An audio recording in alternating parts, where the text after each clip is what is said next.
من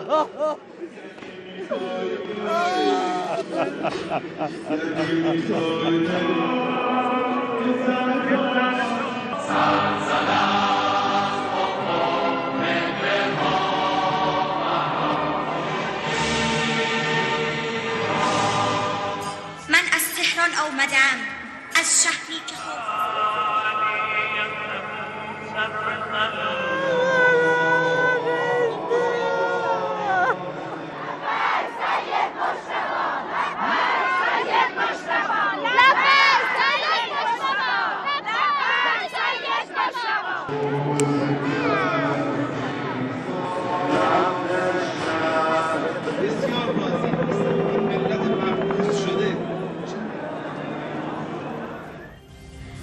നമസ്കാരം. ഫെബ്രുവരി 28-ന് അമേരിക്കയും ഇസ്രയേലും നടത്തിയ സംയുക്താക്രമണത്തിന്റെ ആദ്യ ദിനം തന്നെ ഇറാന്റെ പരമോന്നത നേതാവ് അയത്തുള്ള അലി ഖമനേയി കൊല്ലപ്പെട്ടു. ഇറാന്റെ മുൻനിര നേതാക്കളെ ഓരോരുത്തരെയും തൊട്ടടുത്ത ദിവസങ്ങളിൽ അമേരിക്കയും ഇസ്രയേലും വധിച്ചിട്ടും ഇറാൻ പതറിയില്ല. ഇറാന്റെ ചെറുത്തുനിൽപ്പാണ് പിന്നീട് അങ്ങോട്ട് ലോകം കണ്ടത്.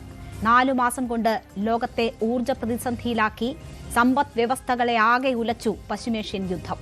വെടിനിർത്തൽ അനിവാര്യമായതോടെയാണ് അമേരിക്ക പത്തി താഴ്ത്തിയത്. അനുനയവും ഭീഷണിയും മാറി മാറി പയറ്റി താൽക്കാലിക വെടിനിർത്തൽ വരെ എത്തി. 4 മാസത്തെ കാത്തിരിപ്പിനൊടുവിൽ ഖമനേയുടെ ശീതീകരിച്ച് സൂക്ഷിച്ച മൃതദേഹം ഖബറടക്കാനുള്ള ചടങ്ങുകൾ നടക്കുമ്പോഴും പക്ഷേ ഭീഷണിക്ക് കുറവില്ല. സംസ്കാര ചടങ്ങിന് ഒത്തുകൂടിയിരിക്കുന്നവരെ ചൂണ്ടി ഒരൊറ്റ ഷൂട്ടിൽ എല്ലാവരെയും തീർക്കാമെന്ന് പറയുകയാണ് ട്രംപ്. സംസ്കാര ചടങ്ങിൽ നേതാക്കൾ വികാരാധീനരായതിനെയും ട്രംപ് പരിഹസിച്ചു. ആളുകൾ ഖമനേയിയെ വെറുക്കുന്നുവെന്നും ഒരുപക്ഷെ അത് വ്യാജ കണ്ണീരായിരിക്കാമെന്നുമാണ് ട്രംപ് പറയുന്നത്. സംസ്കാര ചടങ്ങിനെയും അവഹേളിക്കുന്ന ട്രംപ് സമാധാനം ആഗ്രഹിക്കുന്നില്ലേ? രാഷ്ട്രത്തലവന് യോജിക്കാത്ത വാക്കുകൾ സ്ഥിതി വഷളാക്കുമോ? ഇനിയുള്ള ദിവസങ്ങൾ സമാധാനത്തിന്റേതോ ഏറ്റുമുട്ടലിന്റേതോ? പരിശോധിക്കാം. എല്ലാ പ്രേക്ഷകർക്കും സ്വാഗതം.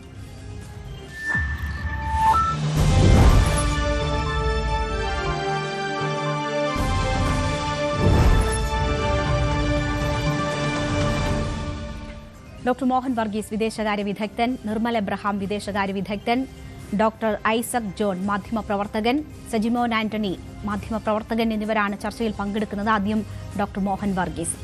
നോക്കൂ, ഒരു രാഷ്ട്രത്തലവന്റെ ഭാഗത്തു നിന്നും ഉണ്ടാകാൻ പാടില്ലാത്ത ഒരു സ്റ്റേറ്റ്മെന്റാണ് ട്രംപിന്റെ ഭാഗത്തു നിന്നും ഇന്നുണ്ടായിരിക്കുന്നത്. ഒരു സമാധാന ചർച്ച മുന്നോട്ട് പോകുന്ന ഘട്ടമാണ്. അതിന്റെ ഇടവേളയിൽ എൻ്റെ വിശ്വാസമനുസരിച്ച് അമേരിക്കയിൽ നിന്ന് വരെ കിട്ടിയ ഉറപ്പിന്റെ പശ്ചാത്തലത്തിലാണ് ഇപ്പോൾ സംസ്കാര ചടങ്ങുകൾ ഇറാനിൽ നടന്നുകൊണ്ടിരിക്കുന്നത്. അതിന് നേർക്ക് വെടിയുതിർക്കാം, ഒറ്റ വെടിയിൽ എല്ലാവരെയും തീർക്കാം എന്ന് ട്രംപ് പറഞ്ഞത് ഇപ്പോഴത്തെ സ്ഥിതി വഷളാക്കുമോ? തീർച്ചയായും ഇപ്പോഴത്തെ സ്ഥിതി, ഈ ഗുഡ് വിൽ എന്ന് പറയുന്നത് ഒരിക്കലും വില കൊടുത്ത് വാങ്ങാൻ കിട്ടുന്ന ഒരു കാര്യമല്ല രേണുക. ഇവിടെ ട്രംപ് അമേരിക്കയുടെ രാഷ്ട്ര തലവനാണ്. ട്രംപിന്റെ കൂടി എഗ്രിമെന്റ് ആണ് ഇറാനുമായി താൽക്കാലിക 14 കരാർ. അതൊരു പൂർണ്ണ കരാറല്ല, ഒരു ധാരണ മാത്രമാണ്. ഇടക്കാല ധാരണ, യുദ്ധമില്ലായ്മ, വെടിനിർത്തൽ. അതിനിടയിൽ എന്തിനാണ് വെറുതെ വമ്പ് പറയുന്നത്? ശവസംസ്കാര ചടങ്ങ് നടക്കുമ്പോൾ രാജ്യത്തെ പ്രമുഖരായ ആളുകൾ ഒത്തുകൂടുന്നത് പതിവാണ്. ഇറാന്റെ പരമോന്നത നേതാവ്, മുൻ നേതാവ് റൂഹുള്ള ഖൊമൈനി 1989 മരിച്ചപ്പോൾ ഖബറടക്കത്തിന് സമയത്താണ് ലോകത്ത് ഏറ്റവും അധികം ആളുകൾ ഒരു ശവസംസ്കാര ചടങ്ങിൽ ഒരുമിച്ച് കൂടിയത്. ഏതാണ്ട് 1,20,00,000. അത് ഗിന്നസ് ബുക്ക് വേൾഡ് റെക്കോർഡ്സിൽ ഉൾപ്പെടെ സ്ഥാനം നേടിയ ഒന്നാണ്.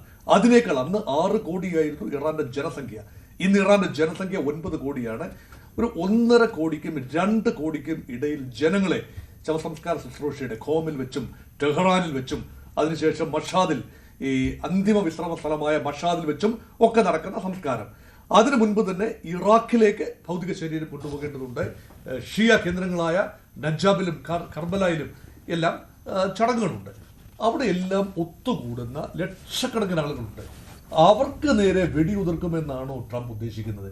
അതോ ഇറാന്റെ നേതൃത്വം ഏതെങ്കിലും രീതിയിൽ മിലിറ്ററി നേതൃത്വമാകാം, അല്ലെങ്കിൽ ഇറാന്റെ സഖ്യകക്ഷികൾ, പിന്നെ ഹിസ്ബുള്ളയോ ഹമാസോ ഹൂതികളോ അവരുടെയൊക്കെ നേതൃത്വമാകാം.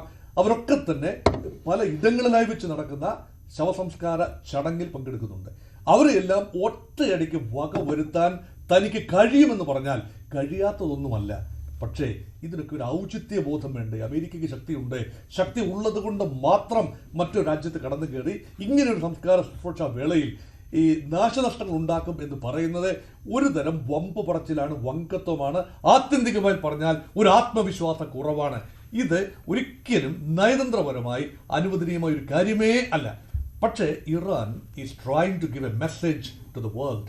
ഇറാൻ ഭരണകൂടം തന്നെയാണ് ഇതിനൊരു മേൽനോട്ടം വഹിക്കുന്നത്. അയത്തുള്ള അലി ഖൊമൈനിയുടെ മരണപ്പെട്ട അയത്തുള്ള അലി ഖൊമൈനിയുടെ കുടുംബാംഗങ്ങളുടെ സംസ്കാരവും ഇതോടൊപ്പം നടക്കുന്നു. അത് മാത്രമല്ല, സ്റ്റേറ്റ് മെഷീനറി പൂർണ്ണമായി സജ്ജമായി പ്രവർത്തിക്കുന്നു. IRGCയുടെ എല്ലാ വിഭാഗങ്ങളും ഉണർന്ന് പ്രവർത്തിക്കുന്ന ഒരു സമയമാണ് ഇത്. ലോകത്തോടായി പറയുകയാണ് തങ്ങൾ തകർന്ന് തരിപ്പണമായി എന്നാണ് അമേരിക്ക പറഞ്ഞിരിക്കുന്നത്. പക്ഷെ നോക്കൂ, ഇവിടെ 30-ലധികം രാജ്യത്തിന്റെ പ്രതിനിധികൾ ശവസംസ്കാര ചടങ്ങിന്റെ ഏതെങ്കിലും ഭാഗമായി പങ്കെടുക്കുന്നുണ്ട്. അത്രയ്ക്ക് സുരക്ഷിതമല്ലാത്ത ഒരു രാജ്യത്തേക്ക് ഇത്രയും രാജ്യത്തിന്, ഇന്ത്യ ഉൾപ്പെടെയുള്ള ചൈന, റഷ്യ ഒക്കെ ഉൾപ്പെടെയുള്ള രാജ്യങ്ങളുടെ പ്രതിനിധികൾ വരുന്നു എങ്കിൽ ഇവിടെ സ്ഥിതിഗതികൾ അത്ര അമേരിക്ക പറയുന്നത് പോലെ ഇവിടെയൊക്കെ തകർന്ന് തരിപ്പണമല്ല എന്ന് ലോകത്തോട് പറയാൻ കൂടിയാണ് ഇറാൻ ഉദ്ദേശിക്കുന്നത്. ഇതൊരു PR ഡ്രൈവ് കൂടിയാണ്, ആഗോള സമൂഹത്തിന് വേണ്ടിയുള്ള ഒരു ഉത്തരം കൂടിയാണ്. അങ്ങനെ ഒരു സമയത്ത് അത് മാത്രമല്ല, ഈ അമേരിക്കയുമായി ഒരു ധാരണയുണ്ടല്ലോ, ഇപ്പോൾ ആക്രമണം നടക്കില്ല എന്ന് ധാരണയുള്ളതുകൊണ്ട് പൂർണ്ണ വിശ്വാസത്തിലും കോൺഫിഡൻസിലുമാണ് ഇപ്പോൾ ഈ ശവസംസ്കാര ശുശ്രൂഷയുടെ ഭാഗമായി പല ചടങ്ങുകളും നടക്കുന്നത്. അപ്പോൾ ഇങ്ങനെ വരുന്ന അനവസരത്തിൽ നടത്തുന്ന ക്രൂരമായ പ്രസ്താവനകളെ ലോകം അർഹിക്കുന്ന അവജ്ഞയോടുകൂടി പുച്ഛിച്ചു തള്ളുക എന്ന് മാത്രമേ ഉള്ളൂ. കാരണം സംസാരിക്കാൻ ട്രംപ് വീണ്ടും പഠിക്കേണ്ടിയിരിക്കുന്നു. അത് ഈ പ്രായത്തിൽ പഠിക്കാനൊക്കുമോ എന്നറിയില്ല. പക്ഷേ ലോകത്ത് ഏറ്റവും ശക്തമായ രാജ്യമാണ് അമേരിക്ക എന്ന് ഓർക്കണം. ആ രാജ്യത്തിന്റെ പ്രസിഡന്റിന്റെ വായിൽ നിന്ന് വരുന്ന വാക്കുകളിൽ ചില മിതത്വം പ്രതീക്ഷിക്കുന്നു. അമേരിക്കയിലെ ആളുകൾ പ്രതീക്ഷിക്കുന്നു, അല്ല ലോകം പ്രതീക്ഷിക്കുന്നു എന്നത് മാത്രമല്ല. അതുകൊണ്ട് അമേരിക്ക ഈ രീതിയിലുള്ള പ്രസ്താവന സാഹിത്യവുമായി മുന്നോട്ട് പോവുകയാണെങ്കിൽ ആത്യന്തികമായി ചടങ്ങുകൾക്ക് ശേഷം വീണ്ടും നെഗോഷിയേറ്റിംഗ് ടേബിളിൽ ഇരിക്കേണ്ടതാണ്. ജനീവയിലും ഖത്തറിലുമായി നെഗോഷിയേറ്റിംഗ് ടേബിളിന് മുമ്പിൽ ഇരിക്കുമ്പോൾ ഇതെല്ലാം തന്നെ വീണ്ടും തികട്ടി വരുന്ന ഒരു അനുഭവം ഉണ്ടാകും. അത് ആയിരുന്നു നല്ലത്. പക്ഷെ പറഞ്ഞതാണ്. ഇപ്പോൾ അത് മായ്ച്ചു കളയാനാവില്ല. പക്ഷെ അതിനോട് ഇറാൻ നേതൃത്വം എങ്ങനെ പ്രതികരിക്കുന്നു എന്നും ഇറാന്റെ ജനത ഈ മുദ്രാവാക്യങ്ങൾ, ഈ ശവസംസ്കാര ശുശ്രൂഷയിൽ പങ്കെടുക്കുന്ന ആളുകളുടെ ചാന്റിങ് ഒരു സൂചനയാണെങ്കിൽ കർശനമായ ആന്റി അമേരിക്കനിസം തന്നെയാണ് ഇപ്പോഴും ജനങ്ങളുടെ ഇടയിൽ. ആ രീതിയിലുള്ള വികാരമാണ് ഇവിടെ ഉള്ളത് എന്നുകൂടി ഓർക്കുക. തീർച്ചയായും. ശ്രീ സജിമോൻ ആന്റണി, താങ്കൾ ഉൾപ്പെടെ അമേരിക്കയിൽ താമസിക്കുന്നവർക്കും അമേരിക്കക്കാരായവർക്കും ഒക്കെ അപമാനകരമായി മാറുന്നൊരു സാഹചര്യമുണ്ട്. നമുക്കറിയാം, ഈ മരണം, സംസ്കാരം അതൊക്കെ സാമാന്യ മര്യാദയോടുകൂടി അല്ലാണ്ട് സാധാരണക്കാർ പോലും ഇടപഴകില്ല. അവിടെയാണ് ഒരു അമേരിക്കൻ പ്രസിഡന്റ്, അതും അമേരിക്കയുടെ തന്നെ സൈനിക ആക്രമണത്തിൽ കൊല്ലപ്പെട്ട വ്യക്തിയുടെ അവരുടെ പരമോന്നത നേതാവിന്റെ സംസ്കാര ചടങ്ങിനെ ചൂണ്ടി ഇക്കാര്യങ്ങൾ പറയുന്നത്. മാത്രവുമല്ല, നോക്കൂ, ഞാൻ ആദ്യം പ്ലേ ചെയ്ത വിഷ്വൽ താങ്കൾ കണ്ടിട്ടുണ്ടാകുമെന്നാണ് ഞാൻ കരുതുന്നത്. വളരെ വലിയ വികാര വായ്പോടുകൂടി ആളുകൾ ആർത്തലയ്ക്കുന്ന ദൃശ്യങ്ങളാണ് നമ്മൾ ഇറാനിൽ നിന്ന് കാണുന്നത്. അവർ വലിയ തരത്തിലുള്ള വികാര പ്രകടനങ്ങൾ പലയിടങ്ങളിൽ നിന്ന് വരുന്ന ദൃശ്യങ്ങൾ നമ്മൾ കണ്ടുകൊണ്ടിരിക്കുകയാണ്. ഇതൊക്കെ വ്യാജമാണ് എന്ന് പറയുന്ന ട്രംപിനെ കൂടി കാണുന്നു. അപ്പോൾ മനുഷ്യന്റെ വികാരങ്ങൾ പോലും വിലമതിക്കുന്നില്ല ട്രംപ് എന്നൊരു സന്ദേശം കൊടുക്കുന്നതിലൂടെ എന്താണ് ഉദ്ദേശിക്കുന്നത്? റേണുക, ഇതിനകത്ത് ഞാനൊരു സ്വല്പം ക്ലാരിറ്റി കൊണ്ടുവരാൻ ആഗ്രഹിക്കുകയാണ്. ട്രംപിന്റെ വാക്കുകളെ പ്രതിരോധിക്കുക എന്നുള്ളത് എൻ്റെ ഒരു ജോലിയല്ല. അത് എന്താണ് എന്നുള്ളതൊന്ന് വിശകലനം ചെയ്യുന്നു എന്ന് മാത്രമേ ഉള്ളൂ. എനിക്ക് മനസ്സിലായത് ട്രംപ് ഒറ്റ വെടികൊണ്ട് മൊത്തം ഇറാനിയൻ ജനതയെ കുന്നടക്കും എന്നുള്ള ഒരു ഉദ്ദേശമോ അല്ലെ ആ ഒരു സെന്റൻസോ ആയിരുന്നു എനിക്ക് തോന്നുന്നില്ല. എന്നാൽ അദ്ദേഹം പ്രതിഫലിക്കാൻ ശ്രമിച്ചത് ഇതായിരിക്കാം. ഫെബ്രുവരി 28-ാം തീയതി ആ ഒറ്റ ദിവസത്തെ ആക്രമണം കൊണ്ട് 55-ലധികം ഇറാനിയൻ ലീഡേഴ്സിനെ അന്ന് കൊല്ലപ്പെട്ടു. അതിന്റെ ഇതാണ് ഇപ്പൊ ഈ ഒരു ശവസംസ്കാര സംസ്കാരങ്ങളൊക്കെ ഇപ്പൊ നടന്നുകൊണ്ടിരിക്കുന്നത്. ഓക്കെ, അപ്പം അതുപോലെ ഒരു സ്ട്രെങ്ത് അമേരിക്കൻ സൈന്യത്തിനുണ്ട് എന്ന് ട്രംപ് മേ ബി പറയാൻ ആഗ്രഹിക്കുകയാണ് എന്നാണ് എനിക്ക് തോന്നുന്നത്. ഏതായാലും അദ്ദേഹത്തിന്റെ വാക്കുകളെ ഞാൻ വെള്ളമൊഴിക്കുകയോ അല്ലെങ്കിൽ ഡൈല്യൂട്ട് ചെയ്യുകയോ പിന്താങ്ങുകയോ ചെയ്യുന്നില്ല. കാരണം ഞാൻ മാത്രമല്ല, അമേരിക്കയിലെ ഏകദേശം 69.5% ആൾക്കാരും ഇതിനെ സപ്പോർട്ട് ചെയ്യുന്നില്ല, ഇൻക്ലൂഡിംഗ് റിപ്പബ്ലിക്കൻ പാർട്ടിയിലുള്ള സമുന്നതരായ പല നേതാക്കളും സെനറ്റിലുള്ള പല ആൾക്കാരും പോലും ട്രംപിന്റെ ചില പ്രവൃത്തികളെ അല്ലെങ്കിൽ ചില വാചകങ്ങളെ അല്ലെങ്കിൽ ചില സംസാരങ്ങളെ സപ്പോർട്ട് ചെയ്യുന്നില്ല എന്നതോടെ ഞാൻ ചേർത്ത് പറയാൻ ആഗ്രഹിക്കുകയാണ്. ഇവിടെ എന്താണ് നടക്കുന്നതെന്ന് ചോദിച്ചു കഴിഞ്ഞാൽ എനിക്ക് തോന്നുന്നത് ഈ ഫെബ്രുവരി 28-ാം തീയതി തുടങ്ങിയ യുദ്ധം 30 ദിവസം കൊണ്ട് തീരുമെന്ന് നമ്മൾ എല്ലാവരും വിചാരിച്ചു, അല്ലെങ്കിൽ 60 ദിവസം കൊണ്ട് തീരുമെന്ന് വിചാരിച്ചു. അത് കഴിഞ്ഞ് തീർന്നില്ല എന്നുള്ള രീതിയിൽ അത് പോയി. പീസ് ട്രീറ്റി വന്നു, ഓൺ ആൻഡ് ഓഫ് ആയിട്ട് അത് അത് വന്നുകൊണ്ടിരിക്കുന്നു. അപ്പം അതിനിടയ്ക്കാണ് ഇത് വരുന്നത്. അപ്പൊ ഇവിടെ ഇറാൻ എന്താണ് ശ്രമിക്കുന്നത് ചോദിച്ചു കഴിഞ്ഞാൽ അവർക്ക് ഉള്ള എല്ലാ ഇമോഷണൽ അല്ലെങ്കിൽ സ്ട്രെങ്തും ഒരു കരുത്തും കൂടെ കാട്ടുവാനുള്ള ഒരു ശ്രമമായിട്ടാണ് ഈ ഒരു ശവസംസ്കാര ചടങ്ങിനെ കാണുന്നത് എന്ന് എനിക്ക് മനസ്സിലാക്കാൻ കഴിയുന്നത്. കാരണം അതിന്റെ പ്രതിഫലനമാണ് ഒബ്വിയസ്ലി അയത്തുള്ള ഖമേനി ഒരു പരിധി വരെ ഇറാനിയൻ ജനതയിൽ വെറുക്കപ്പെട്ടവനായിരുന്നു. എന്നാൽ ഒരു പരിധി വരെ ഇറാനിയൻ ജനതയിൽ സപ്പോർട്ടുള്ള ആൾക്കാരുമുണ്ട്. അപ്പം അത് ഏത് ഭരണകൂടത്തിലുള്ള ആളാണെങ്കിലും എവിടെയാണെങ്കിലും എപ്പോഴും എല്ലാവരും 100% ആൾക്കാർ വെറുക്കപ്പെട്ടവരോ അല്ലെങ്കിൽ സപ്പോർട്ടുള്ളവരോ ആയിരിക്കുന്നില്ല എന്ന് പറഞ്ഞ മുടക്ക് തന്നെ ഇറാനിയൻ ഭരണകൂടം കഴിഞ്ഞ ഫെബ്രുവരി അല്ലെങ്കിൽ ഫെബ്രുവരിക്ക് മുമ്പ് 5-6 മാസം മുമ്പ് ഏകദേശം 38,000 ആൾക്കാരെ ഈ അഡ്മിനിസ്ട്രേഷൻ തന്നെയാണ് കൊന്നൊടുക്കിയത്. അപ്പോൾ അങ്ങനെ ഒരു സാഹചര്യങ്ങളിൽ അദ്ദേഹം വെറുക്കപ്പെട്ടവനായിരുന്നു എന്ന് ചോദിച്ചു കഴിഞ്ഞാൽ ഒരു പരിധിവരെ ഇറാനിയൻ ജനത തന്നെ അദ്ദേഹത്തിന് അല്ലെങ്കിൽ ആ ഒരു അഡ്മിനിസ്ട്രേഷന് എതിരായിരുന്നു എന്നുള്ള കാര്യത്തിലും സംശയമില്ല. എന്നാൽ ഒരു മരണം നടന്നു കഴിഞ്ഞ് ശവസംസ്കാരം നടന്ന ആ ഒരു സമയങ്ങളിൽ നമ്മൾ റെസ്പെക്ട് ചെയ്യണം, നമ്മുടെ വേർഡുകൾ കണ്ടെയ്ൻ ചെയ്യണോ, റെസ്പെക്ട് ചെയ്യണമോ എന്ന് ചോദിച്ചു കഴിഞ്ഞാൽ അതിനകത്തൊരു ഈഫോ വട്ടോ ഒന്നുമില്ല. We have to respect and അതിനകത്തൊരു സംശയമില്ല. ഏതായാലും ഇനി മുന്നേക്ക് പോകുമ്പോൾ ഇതൊരു പെർമനന്റ് പീസ് ട്രീറ്റി ആയിട്ട് വരും എന്നുള്ളൊരു പ്രത്യാശ ലോക ജനതയ്ക്ക് ഉണ്ട് എന്ന് എനിക്ക് തോന്നുന്നില്ല, അല്ലെ ലീഡർഷിപ്പിന് ഉണ്ട് എന്ന് എനിക്ക് തോന്നുന്നില്ല. കാരണം രണ്ടു കൂട്ടരും തമ്മിലുള്ള ആ ഒരു മിസ്ട്രസ്റ്റ് അതിന് മാത്രം വളരെ ലോ ലെവലാണ്. അപ്പൊ ആ ലോ ലെവലുള്ള ഒരു മിസ്ട്രസ്റ്റ് ഉണ്ടായിരിക്കുന്നിടത്തോളം കാലം ഇസ്രായേലിന്റെ ഇൻഫ്ലുവൻസ് എത്രയധികം അതിനൊരു കുറവും ഉണ്ടാവുന്നതായിട്ട് നമ്മൾ കാണുന്നില്ല.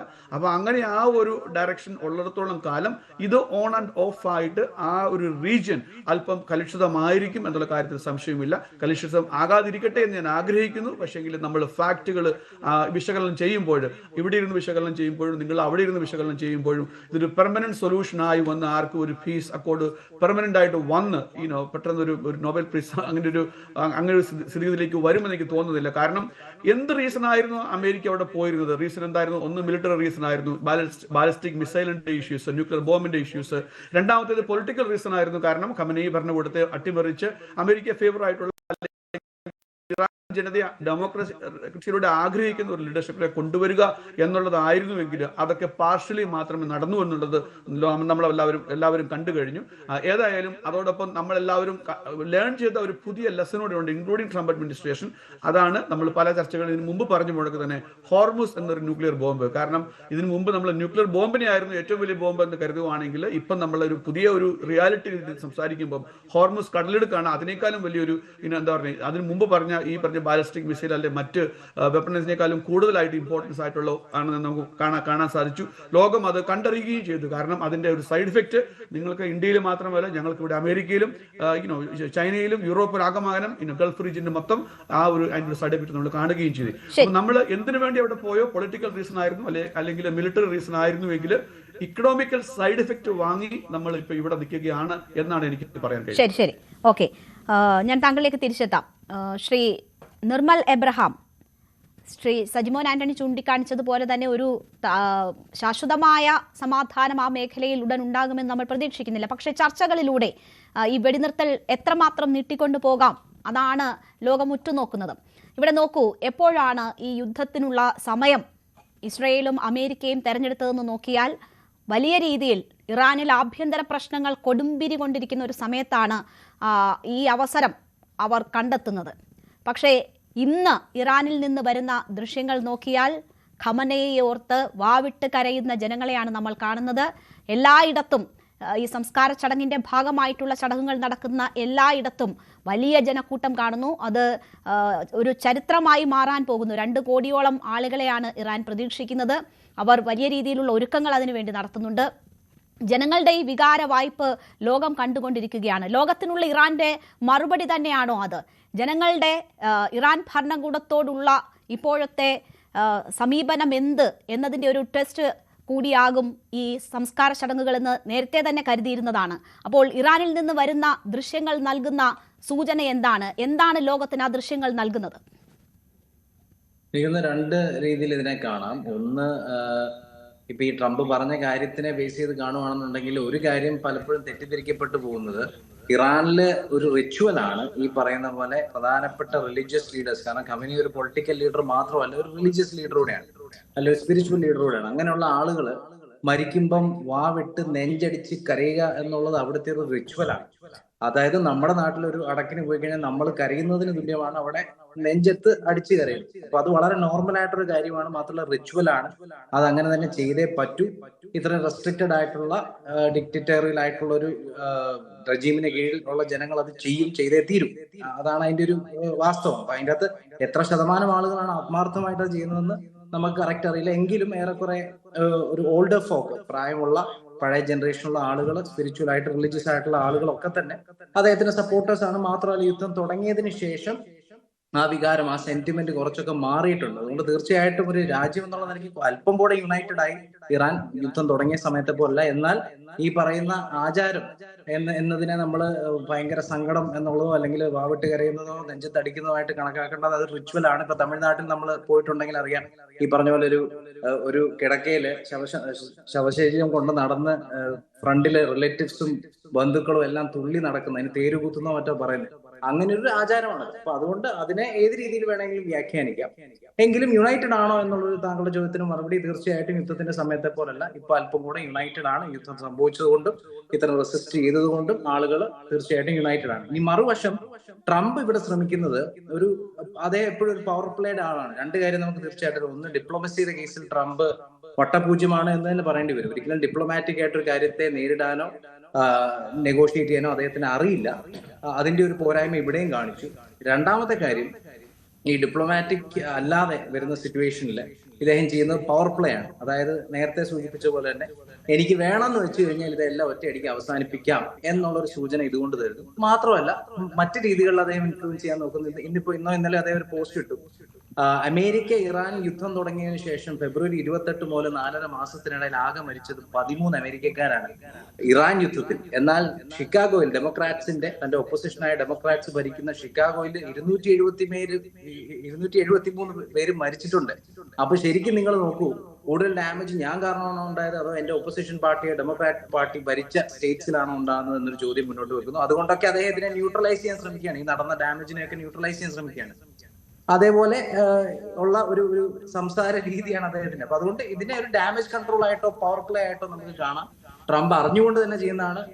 ഈ പറഞ്ഞ ശേഷിക്കുന്ന 30% റിപ്പബ്ലിക്കൻസ്, നേരത്തെ ശ്രീ സജിമോഹൻ ആന്റണി പറഞ്ഞ പോലെ ശേഷിക്കുന്ന 30% റിപ്പബ്ലിക്കൻസ് ഇതൊരു ആഘോഷമാക്കുകയാണ്. അവരിതിനെ തമാശയായിട്ടാണ് കാണുന്നത്. അതിനെ കൈകൊട്ടിച്ചിരിക്കുകയും ഇതിനെ ട്രോളാക്കുകയും ചെയ്യുന്നതാണ്. അവര് ട്രംപിനെ ആ രീതിയിലാണ് കാണുന്നത്. അതുകൊണ്ട് അദ്ദേഹം അതിൽ റെജുവിനേറ്റഡ് ആയ അതിന്റെ ഇൻസെന്റീവ് കണ്ട് ഇത്തരത്തിലുള്ള സ്റ്റേറ്റ്മെന്റ്സ് പുറത്തെടുക്കുന്നു. അത് ശ്രീ മോഹൻ വർഗീസ് പറഞ്ഞ പോലെ അനവസരത്തിൽ പറഞ്ഞ ഒരു അനാവശ്യ കാര്യമായിട്ട് തന്നെ കാണും. ഡോക്ടർ ഐസക് ജോൺ, ഗൾഫ് രാഷ്ട്രങ്ങളെല്ലാം സാധാരണ നിലയിലേക്ക് മടങ്ങിപ്പോകാം എന്നതിന്റെ ആശ്വാസത്തിലാണ് എന്ന് തോന്നുന്നു. ഇന്ത്യ ഉൾപ്പെടെയുള്ള രാഷ്ട്രങ്ങൾ ഇപ്പോൾ ഹോർമുസ് തുറന്നതിന്റെ ആശ്വാസം അനുഭവിക്കുന്നുണ്ട്. നോർമലൈസ് ചെയ്യാം ഈ സിറ്റുവേഷൻ എന്ന് കരുതിയിരിക്കുമ്പോഴും ട്രംപിന്റെ ഭാഗത്ത് നിന്ന് ഈ രീതിയിലുള്ള പ്രകോപനങ്ങൾ ഉണ്ടാകുന്നുണ്ട്. ഏതാണ്ട് അതേപോലെ തന്നെ ഇറാനും മറുപടികൾ നൽകുന്നുണ്ട്.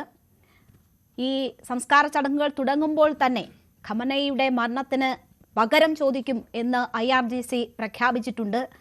ഓരോ അമേരിക്കയുടെ ഭാഗത്തു നിന്നും ഉണ്ടാകുന്ന പ്രകോപനങ്ങൾക്കും തത്തുല്യമായ മറുപടി IRGC അല്ലെങ്കിൽ ഇറാന്റെ നേതാക്കൾ നൽകുന്നത് നമ്മൾ കാണുകയാണ്. സമാധാന ചർച്ചയും ഭീഷണിയും ഒരുമിച്ച് നടക്കുമോ? അത് ഏതെങ്കിലും തരത്തിൽ നമ്മൾ ആഗ്രഹിക്കുന്ന ഒരു റിസൾട്ട് ഉണ്ടാക്കുമെന്ന് താങ്കൾ കരുതുന്നുണ്ടോ? ഇതിനകത്ത് ഇപ്പം നേരത്തെ പറഞ്ഞു തുടങ്ങട്ടെ. അതായത് ഇറാന്റെ ഭാഗത്തു നിന്നും നല്ലൊരു മറുപടി ഉണ്ടായി. അവർ പറഞ്ഞു, ചരിത്രം ബോധമില്ലാത്ത സംസ്കാരമില്ലാത്ത ഒരു രാജ്യത്തിലെ ഭരണതലവനിൽ നിന്ന് ഇതിൽ കൂടെ ഞങ്ങൾ പ്രതീക്ഷിക്കുന്നില്ല എന്ന് പറഞ്ഞ് അവർ തിരിച്ചു മറുപടി കൊടുത്തിട്ടുണ്ട്. എങ്കിലും ചോദിച്ച ചോദ്യത്തിലേക്ക് വരാം. ഇത് ഇപ്പോഴത്തെ ഈ അവസ്ഥ നോക്കുകയാണെങ്കിൽ, നമ്മൾ വളരെ നിഷ്പക്ഷമായിട്ട് അനലൈസ് ചെയ്യുകയാണെങ്കിൽ ഇത് താൽക്കാലികമായിട്ടുള്ള ഒരു വിരാമം മാത്രമാണ്. യുദ്ധത്തിൽ നിന്നുള്ള വിരാമമാണ്. ഒരു ധാരണ മാത്രമാണ്, ഒരു കരാറിലായിട്ടില്ല. അപ്പൊ അങ്ങനെ ഉള്ള അവസ്ഥയിൽ ഇവിടെ എല്ലാ പ്രവചനത്തിനും അതീതമായിട്ട് നിൽക്കുകയാണ്. ഇന്ന് ഇറാനിലെ ഈ ഒരു സംഭവം നടക്കുമ്പോൾ അത് ഒരു 6 മാസത്തിന് മുമ്പാണ് ഇത് സംഭവിച്ചെങ്കിൽ ഇത്രമാത്രം ജനങ്ങളുടെ ഒരു വലിയ ഒരു കൂട്ടായിട്ടുള്ള ഒരു വലിയൊരു ഇമോഷണൽ ഔട്ട്ബസ്റ്റ് ഉണ്ടാകത്തില്ലായിരുന്നു. കാരണം ഇറാൻ ആഭ്യന്തര കലഹത്തിന്റെ കൊണ്ട് അത് പ്രതിമുട്ട് ഈ 6 മാസം ട്രംപ് ഇടപെട്ടില്ലായിരുന്നെങ്കിൽ ഈ 6 മാസം കൊണ്ട് ചിലപ്പം ഇറാൻ എന്ന് പറഞ്ഞ രാജ്യം തന്നെ വളരെ ഛിന്നഭിന്നമായി പോകേണ്ട ഒരു അവസ്ഥയിൽ നിന്നും ഇറാന്റെ ഐക്യത്തെ കൂട്ടി ഉറപ്പിക്കുവാനായിട്ട് ഇപ്പം കാണുന്ന ഈ ഐക്യവും ഈ ജനങ്ങളുടെ പിന്തുണയും ഊട്ടിയുറപ്പിക്കാൻ ട്രംപിന്റെ മ്യൂട്ടായി എന്ന് തോന്നുന്നു. യുദ്ധം കൊണ്ടാണ് സാധിച്ചത്. അല്ല, ഒരു പക്ഷേ അന്ന് ജനുവരിയിൽ അവിടെ നടന്ന എത്ര വലിയ ഒരു വിപ്ലവമായിരുന്നു, റവല്യൂഷൻ ആയിരുന്നു, ആഭ്യന്തര കലഹമല്ലായിരുന്നു. അതുപോലെ ഇറാൻ എന്ന് പറഞ്ഞ അവരുടെ ഈ ഇസ്ലാമിക് റിപ്പബ്ലിക്കിന്റെ ഒരു അവസ്ഥ ഏറ്റവും ദയനീയമായ പരിതാപകരമായ അവസ്ഥയിൽ നിന്ന് അവർക്ക് വേണ്ട വീര്യവും ഒരു സോളിഡാരിറ്റി കൂട്ടാനും ഒക്കെ സഹായിച്ചത് ട്രംപിന്റെ ആ യുദ്ധം കൊണ്ടാണ്. ട്രംപ് അന്ന് ഫെബ്രുവരി 28 കാണിച്ചുകൊണ്ടാണ്. അപ്പൊ ഇറാൻ ജനത എങ്കിലും അവിടുത്തെ സിറ്റുവേഷൻ വളരെ കൂടുതൽ ശക്തമാണെന്നല്ല പറയുന്നത്. അപ്പൊ ഖമേനിയുടെ മരണത്തോടു കൂടി അത് ഈ ജനങ്ങളെല്ലാം കൂടുതൽ എന്ത് ചെയ്തു, അവര് കൺസോളിഡേറ്റ് ചെയ്ത് ഇറാൻ ഭരണകൂടത്തിന് താൽക്കാലികമായിട്ടെങ്കിലും അവർ പിന്തുണ കൊടുക്കുന്ന ഒരു അവസ്ഥയാണ് ഉണ്ടായിട്ടുള്ളത്. ഇനി ഗൾഫിലെ കാര്യങ്ങൾ പറയുകയാണെങ്കിൽ ഇവിടെ ഫോക്കൽ പോയിന്റ് ഷിഫ്റ്റ് ചെയ്തുകൊണ്ടിരിക്കുകയാണ്. നേരത്തെ ഇറാന്റെ ന്യൂക്ലിയർ പ്രോഗ്രാമാണ് ഇതിന്റെ ഏറ്റവും സെൻട്രൽ പോയിന്റ് ആയിരുന്നെങ്കിൽ ഇന്ന് അത് മാറി. ഇന്ന് ഹോർമൂസ് കടലിടുക്കാണ് ഏറ്റവും വലിയ തന്ത്രപ്രധാനമായിട്ട് അർഹിക്കുന്നത്. അപ്പോൾ ഇറാന് നേരത്തെ ഞാൻ സൂചിപ്പിച്ചിട്ടുള്ളതാണ്, ഇറാന്റെ കയ്യിൽ ഒരു പുതിയ വെപ്പൺ, വെപ്പണൈസിങ് ഹോർമൂസ് സ്ട്രെയിറ്റ്. അത് ഇത്ര ന്യൂക്ലിയർ വെപ്പണേക്കായാലും വലിയ മാരക ശക്തി ഉണ്ടെന്ന്, ലോക സമ്പദ്ഘടനയെ മൊത്തം മാറ്റിമറിക്കാനുള്ള കഴിവുണ്ടെന്നും ഇറാന് തിരിച്ചറിവ് വന്നു. ഇനി അവരെ അതിൽ നിന്ന് മാറ്റാൻ ഒക്കത്തില്ല. ഇതുവരെ ഉറങ്ങിക്കിടക്കുന്ന ഒരു അവസ്ഥയായിരുന്നത്. ഇപ്പൊ അവർക്ക് അവരുടെ അങ്ങനൊരു മൂർച്ചയേറിയ ഒരു ആയുധം കിട്ടിയെന്നുള്ള ഒരു തോന്നലുള്ളതുകൊണ്ട് ഇനി അവര് ഇറാനെ ഒരു സാധാരണ രീതിയിൽ ഒതുക്കാനൊക്കത്തില്ല. അപ്പോൾ ഇപ്പോഴത്തെ ഒരു പ്രക്രിയയെ കുറിച്ച് ചോദിക്കുകയാണെങ്കിൽ ഇത് ഈ രീതിയിലുള്ള ഒരു സമാധാനം ആയിട്ടില്ല. എന്നാൽ ഒരു താൽക്കാലിക വിരാമം ഉണ്ടായിട്ടുണ്ട്. ഈ വിരാമം രണ്ടു കൂട്ടർക്കും ആവശ്യമാണ്. ഇറാനെ സംബന്ധിച്ചോളം അവർക്ക് അവരുടെ മുറിവ് ഉണക്കാനും അവരുടെ നാശനഷ്ടങ്ങളിൽ നിന്നും അവരുടെ അതിൽ നിന്ന് കരകയറാനുള്ള ഒരു ബ്രീത്തിങ് സ്പേസ് അവർക്ക് കിട്ടും. അമേരിക്കയെ സംബന്ധിച്ചോളം അവർക്ക് കാണിച്ചു കൊടുക്കണം, ഇപ്പം മിഡ് ടൈം ഇലക്ഷൻ മുമ്പായിട്ട് ഞങ്ങൾ ഇറാന്റെ സമ്മർദ്ദത്തിനൊന്നും വീണില്ല, ഞങ്ങൾ വീണ്ടും ഈ ഒരു സമാധാനം കൊണ്ടുവരുന്നു, ലോക സമ്പദ് വ്യവസ്ഥ വീണ്ടും പൂർവ്വസ്ഥിതിയിലേക്ക് വരുന്നു, ഹോർമൂസ് ഞങ്ങൾ വീണ്ടും തുറന്നു കൊടുക്കാനുള്ള കാര്യങ്ങൾ ചെയ്തെന്ന് കാണിക്കാനായിട്ടുള്ളതാണ്. പക്ഷേ അതുകൊണ്ട് ഒരു ശാശ്വത പരിഹാരമായിട്ടില്ല. ഇപ്പം തന്നെ ഈ രണ്ടു കൂട്ടരുള്ള നേരിട്ടുള്ള ചർച്ച എന്തുകൊണ്ടില്ല? കാരണം അവർ അത്രമാത്രം അങ്ങോട്ടും ഇങ്ങോട്ടും the depth of their mistrust അതാണ് കാണിക്കുന്നത്. അവര് ഇതുവരെ ഇപ്പോഴും മധ്യസ്ഥരെ കൂടിയാണ് ഖത്തറിൽ ഇപ്പൊ ദോഹയിൽ നടക്കുന്ന ചർച്ചകൾ അതാണ് നടക്കുന്നത്. കാരണം അവർ തമ്മിൽ ഇതുവരെ അവർ ടേബിളിന്റെ അപ്പുറം ഇപ്പുറം ഇരുന്നുകൊണ്ട് ചർച്ച ചെയ്യാനുള്ള പോലുമുള്ള ഒരു സ്ഥിതിവിശേഷം ഉണ്ടായിട്ടില്ല. ഇന്ന് ഇതിനെല്ലാം ഉപരിയായിട്ട് ഗൾഫ് രാജ്യങ്ങളെ സംബന്ധിച്ചോളം വേണ്ടത് എന്താണ്? ഒരു ന്യൂക്ലിയർ ഇല്ലാത്ത ഒരു ഇറാൻ വേണം. അവരുടെ സുരക്ഷയ്ക്ക് അത് ആവശ്യമാണ്. അവരുടെ ഇവിടുത്തെ റീജിയണൽ സെക്യൂരിറ്റി ഇൻഫ്രാസ്ട്രക്ചറിൽ ഒരു പുതിയ റീഅലൈൻമെന്റ് വേണം. പിന്നെ ഇവിടുത്തെ പവർ ബാലൻസ്, ആ പവർ ബാലൻസ് ഒന്ന് വളരെ അതിനെക്കുറിച്ച് ഒരു റീകാലിബ്രേഷൻ അവർ ആഗ്രഹിക്കുന്നുണ്ട്. മാത്രമല്ല അവരെ സംബന്ധിച്ചുള്ള യുദ്ധം വേണ്ട. യുദ്ധം ഉണ്ടെങ്കിൽ അവരുടെ സമ്പദ്ഘടനയ്ക്കൊക്കെ വളരെയേറെ ബുദ്ധിമുട്ടുണ്ടാവും. അപ്പോൾ മാത്രമല്ല അവർ ഇറാനെ ഇങ്ങനെ ഒറ്റപ്പെട്ട നിലയിൽ വിട്ടുകഴിഞ്ഞാൽ വീണ്ടും പ്രശ്നം ഉണ്ടാവുന്നുണ്ട്. ഇറാനെ ഇന്റഗ്രേറ്റ് ചെയ്തുകൊണ്ടുള്ള ഒരു പൊളിറ്റിക്കൽ ഒരു ഇക്കോസിസ്റ്റമാണ് ഗൾഫ് രാജ്യങ്ങളുടെ മുൻഗണന. അവർ വേണമെങ്കിൽ അതിനുവേണ്ടി എന്ത് ചെയ്യാൻ തയ്യാറായിരിക്കും. ഏത് രീതിയിലുള്ള വിട്ടുവീഴ്ചയ്ക്ക് തയ്യാറാകുന്ന ഒരു അവസ്ഥയാണ്. കാരണം അവരെ സംബന്ധിച്ചോളം ഒരു ഡ്രോൺ അറ്റാക്ക് ഉണ്ടായിക്കഴിഞ്ഞാൽ എത്ര ലക്ഷങ്ങൾ, എത്ര കോടികളാണ് അവർക്ക് വരുമാനം ഇങ്ങനെ നഷ്ടപ്പെടുന്നത്. ഇങ്ങനെ നിക്ഷേപകരിൽ നിന്നും ഇവിടെയുള്ള ബാക്കിയുള്ള അവരുടെ എക്കണോമിക് ഏൽക്കുന്ന പരിക്ക് ഇറിപ്പയറബിൾ ആണ്. ഒറ്റയടിക്ക് മാറ്റാനൊക്കത്തില്ല. ഇന്നിപ്പോൾ അതിന്റെ ഭവിഷ്യത്ത് അനുഭവിച്ചുകൊണ്ടിരിക്കുകയാണ്. അതുകൊണ്ട് അവരെ സംബന്ധിച്ചോളം ഇറാനോ US-ഓ ഇസ്രായേലോ അല്ലെങ്കിൽ ബാക്കിയുള്ള ഒന്നുമല്ല. അവരുടെ ഇവിടുത്തെ ഗൾഫ് രാജ്യങ്ങളെ സംബന്ധിച്ചുള്ള അവരുടെ സ്വന്തത്തിലുള്ള അവരുടെ സെക്യൂരിറ്റിയാണ്, അവരുടെ നിലനിൽപ്പ്, അവരുടെ മാത്രമല്ല ഈ റീജിയണൽ കോൺഫ്ലിക്റ്റിലേക്ക് പോകാതെ ഇതിനെ പിടിച്ചു നിർത്തുക എന്നുള്ളതാണ് സാധാരണഗതിയിൽ ഇവിടുത്തെ സമ്പദ്ഘടനയെ കൊണ്ടുവരിക എന്നുള്ളതാണ് ഏറ്റവും ആവശ്യം. അതുകൊണ്ട് ഏത് വിട്ടുവീഴ്ചയ്ക്കും എത്ര വിട്ടുവീഴ്ച US ചെയ്താലും അവരതിന് തയ്യാറാണ്. പക്ഷേ അതിനകത്ത് ഏറ്റവും സെൻട്രൽ പോയിന്റ് ആയിട്ടുള്ള കാര്യം ഹോർമൂസ് തുറന്നു കൊടുക്കണം. അവിടെ ഇറാൻ ഒരു കൺട്രോളും പാടില്ല. രണ്ടാമത്തെ കാര്യം ഇറാന്റെ ന്യൂക്ലിയർ വെപ്പണിൽ എന്തെങ്കിലും ഒരു നിയന്ത്രണം കൊണ്ടുവരണം. അതിപ്പോ സെക്കൻഡറി ആയിട്ട് മാറിയിട്ടുണ്ട്. ആദ്യം അതായിരുന്നു അതിന്റെ ഫോക്കൽ പോയിന്റ്, ഇപ്പോൾ അത് സെക്കൻഡറി ആയിട്ട് മാറിയിട്ടുണ്ട്. പിന്നീട് അവർക്ക് ആവശ്യമുള്ള എന്താണ്? ഇറാനുമായിട്ടുള്ള ഒരു വ്യാപാര പുനഃസ്ഥാപിക്കണം. കാരണം UAE പോലെയുള്ള രാജ്യങ്ങളാണ് ഏറ്റവും കൂടുതൽ പണ്ട് ത്രൈവ് ചെയ്തുകൊണ്ടിരുന്നത് ഇറാനിലേക്കുള്ള റീ എക്സ്പോർട്ട് മൂലമായിരുന്നു. അത് ഈ സാങ്ഷൻസും ഒക്കെ വന്നതിന് ശേഷം അതില്ലാതായി. ഇറാനെ സംബന്ധിച്ചോളം വേണ്ട എന്താണ്? അവരുടെ ഈ സാങ്ഷൻസ് മാറ്റുക, അതായത് സാമ്പത്തിക പ്രതിരോധം പിൻവലിക്കുക, അതുപോലെ തന്നെ ഫ്രീസ് ചെയ്ത അസറ്റ്സ് റിലീസ് ചെയ്യുക, പിന്നീടുള്ള അവരുടെ ന്യൂക്ലിയർ അല്ലെങ്കിൽ അവരുടെ ഇൻഫ്രാസ്ട്രക്ചർ, ഓയിൽ ഇൻസ്റ്റലേഷൻ അറ്റാക്ക് ചെയ്തിരിക്കുക. ഇത് രണ്ടു കൂട്ടർക്ക് ആവശ്യമുള്ള കാര്യമാണ്. ഇറാൻ അപ്പം ഇവിടെ ഇപ്പോഴും നിൽക്കുന്നത് തോന്നുകയാണെങ്കിൽ ഈ ഇപ്പം ഒരു 3 സിനേറിയ ഞാൻ കാണുന്ന 3 സിനേറിയയിൽ ഒന്ന് ഇതേപോലെയുള്ള താൽക്കാലികമായിട്ടുള്ള വെടിനിർത്തൽ കുറച്ച് നാൾ കൂടെ മുന്നോട്ട് പോകും. അത് വീണ്ടും it would be a rolling system. 2 മാസം കഴിഞ്ഞ് വീണ്ടും അത് നീട്ടിക്കൊടുക്കും. പിന്നീടുള്ളെങ്കിൽ ഒരു പണ്ടത്തെ ഈ സോവിയറ്റ് യൂണിയനും US തമ്മിലുള്ള കോൾഡ് വാർ, ഒരു ഡിക്റ്റാറ്റ് എന്ന് പറയും, ആ സമയത്ത് ഉണ്ടായിരുന്ന അങ്ങോട്ടും ഇങ്ങോട്ടും ആരും ആക്രമിക്കത്തില്ലാത്തൊരവസ്ഥ. അപ്പൊ അതിന് നമുക്ക് വേണമെങ്കിൽ പറയാം ഇപ്പൊ കോൾഡ് പീസ് എന്ന് പറയും, ശീത സമാധാനം. ഇപ്പോഴത്തെ അവസ്ഥ അതാണ്, ശീത സമാധാനം. ഈ രണ്ടും ആ സിനേറിയാകാം. മൂന്നാമത്തേതാണ്, പക്ഷെ അതിനും പ്രശ്നങ്ങളുണ്ട്. എവിടെയെങ്കിലും ഇറാന്റെ പ്രോക്സികൾ എവിടെയെങ്കിലും ഒരു ആക്രമണം അഴിച്ചു വിട്ടു കഴിഞ്ഞാൽ അത് തീരും. ഇസ്രായേൽ എവിടെയെങ്കിലും ഒരു അറ്റാക്ക് ഉണ്ടായി കഴിഞ്ഞാൽ അത് തീരും. ഇത്ര ഫ്രജൈലാണ് ഇപ്പോഴത്തെ സിസ്റ്റം. മൂന്നാമത്തെയാണ് വീണ്ടും ഒരു എസ്കലേഷനാണ്. അതാണ് ഏറ്റവും ഭയാനകമാകാൻ പോകുന്നത്. അങ്ങനെ വരികയാണെങ്കിൽ വീണ്ടും ഈ കോൺഫ്ലിക്റ്റ് ഒരു റീജിയണൽ ലെവലിലേക്ക് പോകും. അത് പോകാതിരിക്കാനാണ് ഇവിടെയുള്ള എല്ലാ ആൾക്കാരുടെയും, ഈ 6 ഗൾഫ് GCC രാജ്യങ്ങളും ബാക്കിയുള്ളവരുടെ എല്ലാം താല്പര്യം അതാണ്. തീർച്ചയായും ആ ഒരു സാധ്യത ഉണ്ടാകാതെ ആദ്യത്തെ 1 or 2 താങ്കൾ സൂചിപ്പിച്ചതുപോലെയുള്ള സാധ്യതകൾ പ്രയോജനപ്പെടുത്തണം എന്നത് തന്നെയാണ് ലോകം ആഗ്രഹിക്കുന്നത്. ഈ സമാധാന ചർച്ചകളെ ആ നിലയ്ക്ക് തന്നെയാണ് ഉറ്റുനോക്കുന്നത്. ശ്രീ മോഹൻ വർഗീസ്, നോക്കൂ, ഇവിടെ ഇപ്പോൾ ഈ ഫ്യൂണറൽ ചടങ്ങുകൾക്ക് ഇറാൻ തെരഞ്ഞെടുത്ത സമയം 4 മാസം അവർ കാത്തിരുന്നു. ഇസ്ലാമിക നിയമങ്ങൾ പോലും അനുസരിക്കാൻ അതിൽ വിട്ടുവീഴ്ച വരുത്തിക്കൊണ്ടാണ് അവർ ആ കാത്തിരിപ്പ് നടത്തിയത്. കാരണം സമാധാന കരാർ മുന്നോട്ട് വെക്കുന്നു, അതിൽ ഇറാന്റെ താൽപ്പര്യങ്ങൾ സംരക്ഷിക്കുന്ന നിലയിൽ കാര്യങ്ങൾ ഉൾപ്പെടുന്നു. അവിടെ ആ യുദ്ധത്തിൽ ഏതാണ്ട് ജയിച്ചു എന്ന് തോന്നുന്ന ഘട്ടത്തിലാണ് അവർ ഫ്യൂണറൽ ചടങ്ങുകൾ നടത്താൻ പോകുന്നത്. അത് ജനങ്ങളിൽ കൂടുതൽ വിശ്വാസം പുതിയ ഭരണകൂടത്തിനുണ്ടാക്കാൻ ഒരു പരിധിവരെ സഹായിച്ചിട്ടുണ്ടാകുമെന്നാണ് കരുതുന്നത്. ഇനി ഒരു തിരിച്ചുപോക്കില്ല എന്നത് നമുക്കറിയാം. ഇറാൻ അത്രമാത്രം അവരുടെ ഏതൊക്കെ ഇടങ്ങളാണ് അവർക്ക് സമ്മർദ്ദം ചെലുത്താൻ പറ്റുന്ന ഇടങ്ങളെന്നത് മനസ്സിലാക്കി കഴിഞ്ഞിരിക്കുന്നു. ഇപ്പോൾ ഫ്രണ്ട്ലി നേഷൻസിന് വേണമെങ്കിൽ ഹോർമുസ് ഫീസ് ഇല്ലാണ്ട് കടന്നു പോകാനുള്ള സാഹചര്യം ഉണ്ടാക്കും. പക്ഷേ ബാക്കിയുള്ള തങ്ങളുടെ കൺട്രോൾ വിടില്ല എന്നതാണ് ഇറാൻ ആവർത്തിച്ചു പറഞ്ഞുകൊണ്ടിരിക്കുന്നത്.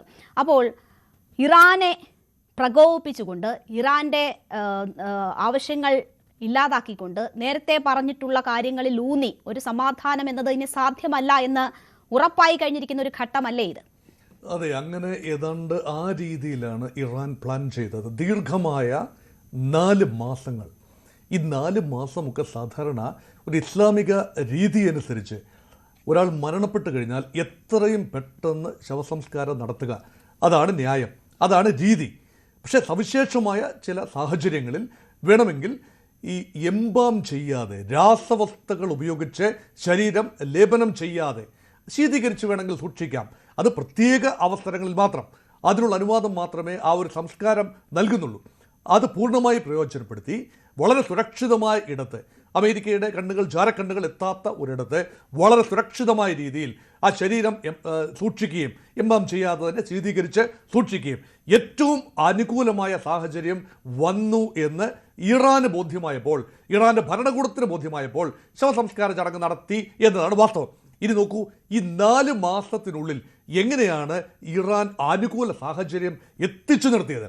അവിടെ 4 കാര്യങ്ങൾ വളരെ പ്രസക്തമാണ്. ഒന്ന്, ഇറാൻ മനസ്സിലാക്കുന്നു ഇറാനെ ഒരു വൈദേശിക ശക്തിക്ക് പൂർണ്ണമായി പരാജയപ്പെടുത്താൻ ആവില്ല. Regime change is impossible. സാധിക്കുമായിരുന്നുവെങ്കിൽ അമേരിക്കൻ ആക്രമണം, ഇസ്രായേലി ആക്രമണം കൊണ്ട് ഒരു ഭരണമാറ്റം സാധിക്കുമായിരുന്നു. ഇനിയിപ്പോൾ എത്ര ശ്രമിച്ചാലും ആ രീതിയിൽ ഇനി കരയുദ്ധത്തിലൂടെ പോലും ഒരു ഭരണമാറ്റം നടക്കുമെന്ന ചിന്തയില്ല. ആ ഒരു സാധ്യത എലിമിനേറ്റ് ചെയ്തു. അതാണ് ഇറാൻ മനസ്സിലാക്കുന്ന, ഇറാനെക്കുറിച്ച് ഇറാൻ മനസ്സിലാക്കുന്ന ഒരു സ്ട്രെങ്ത്. 2, നേരത്തെ ഇവിടെ സൂചിപ്പിച്ചതുപോലെ ഹോർമൂസ് കടലിടുക്ക് വെപ്പണൈസ് ചെയ്യാൻ സാധിക്കും എന്ന് കൃത്യമായി ഇതിനെ തിയറൈസ് ചെയ്തിട്ടുണ്ട് ഇറാൻ പലപ്പോഴും. പക്ഷെ പ്രാക്ടിക്കലി ഹോർമൂസ് ഇറാൻ വിചാരിച്ചാൽ പൂർണ്ണമായി സ്തംഭിപ്പിക്കാൻ കഴിയും എന്ന ഒരു ചിന്തയാണ്. അതാണ് 2ാമത്തെ കാര്യം. 3ാമത്, ഈ അമേരിക്കയുമായിട്ടുള്ള കരാർ ഇങ്ങനെ പരമാവധി നീട്ടിക്കൊണ്ടു പോകാൻ കഴിയും. കാരണം അമേരിക്ക ഇറാൻ ഉദ്ദേശിച്ച രീതിയിൽ ഇറാനെ ഗൺ പോയിന്റിൽ നിർത്തി ഒരു കാര്യത്തിൽ ഒപ്പിടിപ്പിച്ച് നിർത്താനാവില്ല. അതും they know how to buy time. വളരെ ഒന്നാന്തരമായി പ്രയോറിറ്റീസ് മനസ്സിലാക്കിക്കൊണ്ട് അമേരിക്കയുടെ പ്രയോറിറ്റീസിനെ കുറിച്ച് ബോധ്യമുണ്ടോ എന്നറിയില്ല. പക്ഷേ ഇറാൻ്റെ പ്രയോറിറ്റീസിനെ കുറിച്ച് പൂർണ്ണമായ ബോധ്യമുണ്ട്. കടുകട വിട്ടുവീഴ്ച ചെയ്യാതെ പരമാവധി ഇറാൻ പിടിച്ച പോയിന്റുകളിൽ നിന്നുകൊണ്ട് ആദ്യ പോയിന്റായി തന്നെ പശ്ചിമ ഏഷ്യയിൽ പൂർണ്ണ സമാധാനം ഉണ്ടാകണം. പ്രത്യേകിച്ച് ഇസ്രായേൽ ലെബനന് നേരെ നടത്തുന്ന, ഇറാന്റെ സഖ്യകക്ഷിയാണല്ലോ ഹിസ്ബുള്ളയ്ക്ക് നേരെ നടത്തുന്ന ആക്രമണം നിർത്തിവെക്കണമെന്ന് കരാറിൻ്റെ 1-ാം ഭാഗമായി താൽക്കാലിക എഗ്രിമെൻറ്റിൻ്റെ 1-ാം ഖണ്ഡികയിൽ എഴുതി ചേർക്കാൻ കഴിഞ്ഞു എന്ന് പറയുമ്പോൾ, അത് അമേരിക്കയെ കൊണ്ട് അംഗീകരിപ്പിച്ചു എന്ന് പറയുമ്പോൾ, ഇറാൻ ആഗ്രഹിച്ച രീതിയിൽ തന്നെയാണ് താൽക്കാലിക കരാർ ഏർപ്പെട്ടിരിക്കുന്നത്. അത് വലിയൊരു നേട്ടമാണ്. 4ാമത്തെ ഒരു ഡയമെൻഷൻ എന്ന് പറഞ്ഞാൽ ഇറാൻ്റെ സംവിധാനം അവിടെ തുടരുകയാണ്. ആ സംവിധാനവുമായി അമേരിക്കയ്ക്ക് മനസ്സില്ലാ മനസ്സോടെ സംസാരിക്കേണ്ടി വരുന്നു. ഒരു റെജീമാണ്, ആ റെജീമിനെ പുറത്താക്കാം.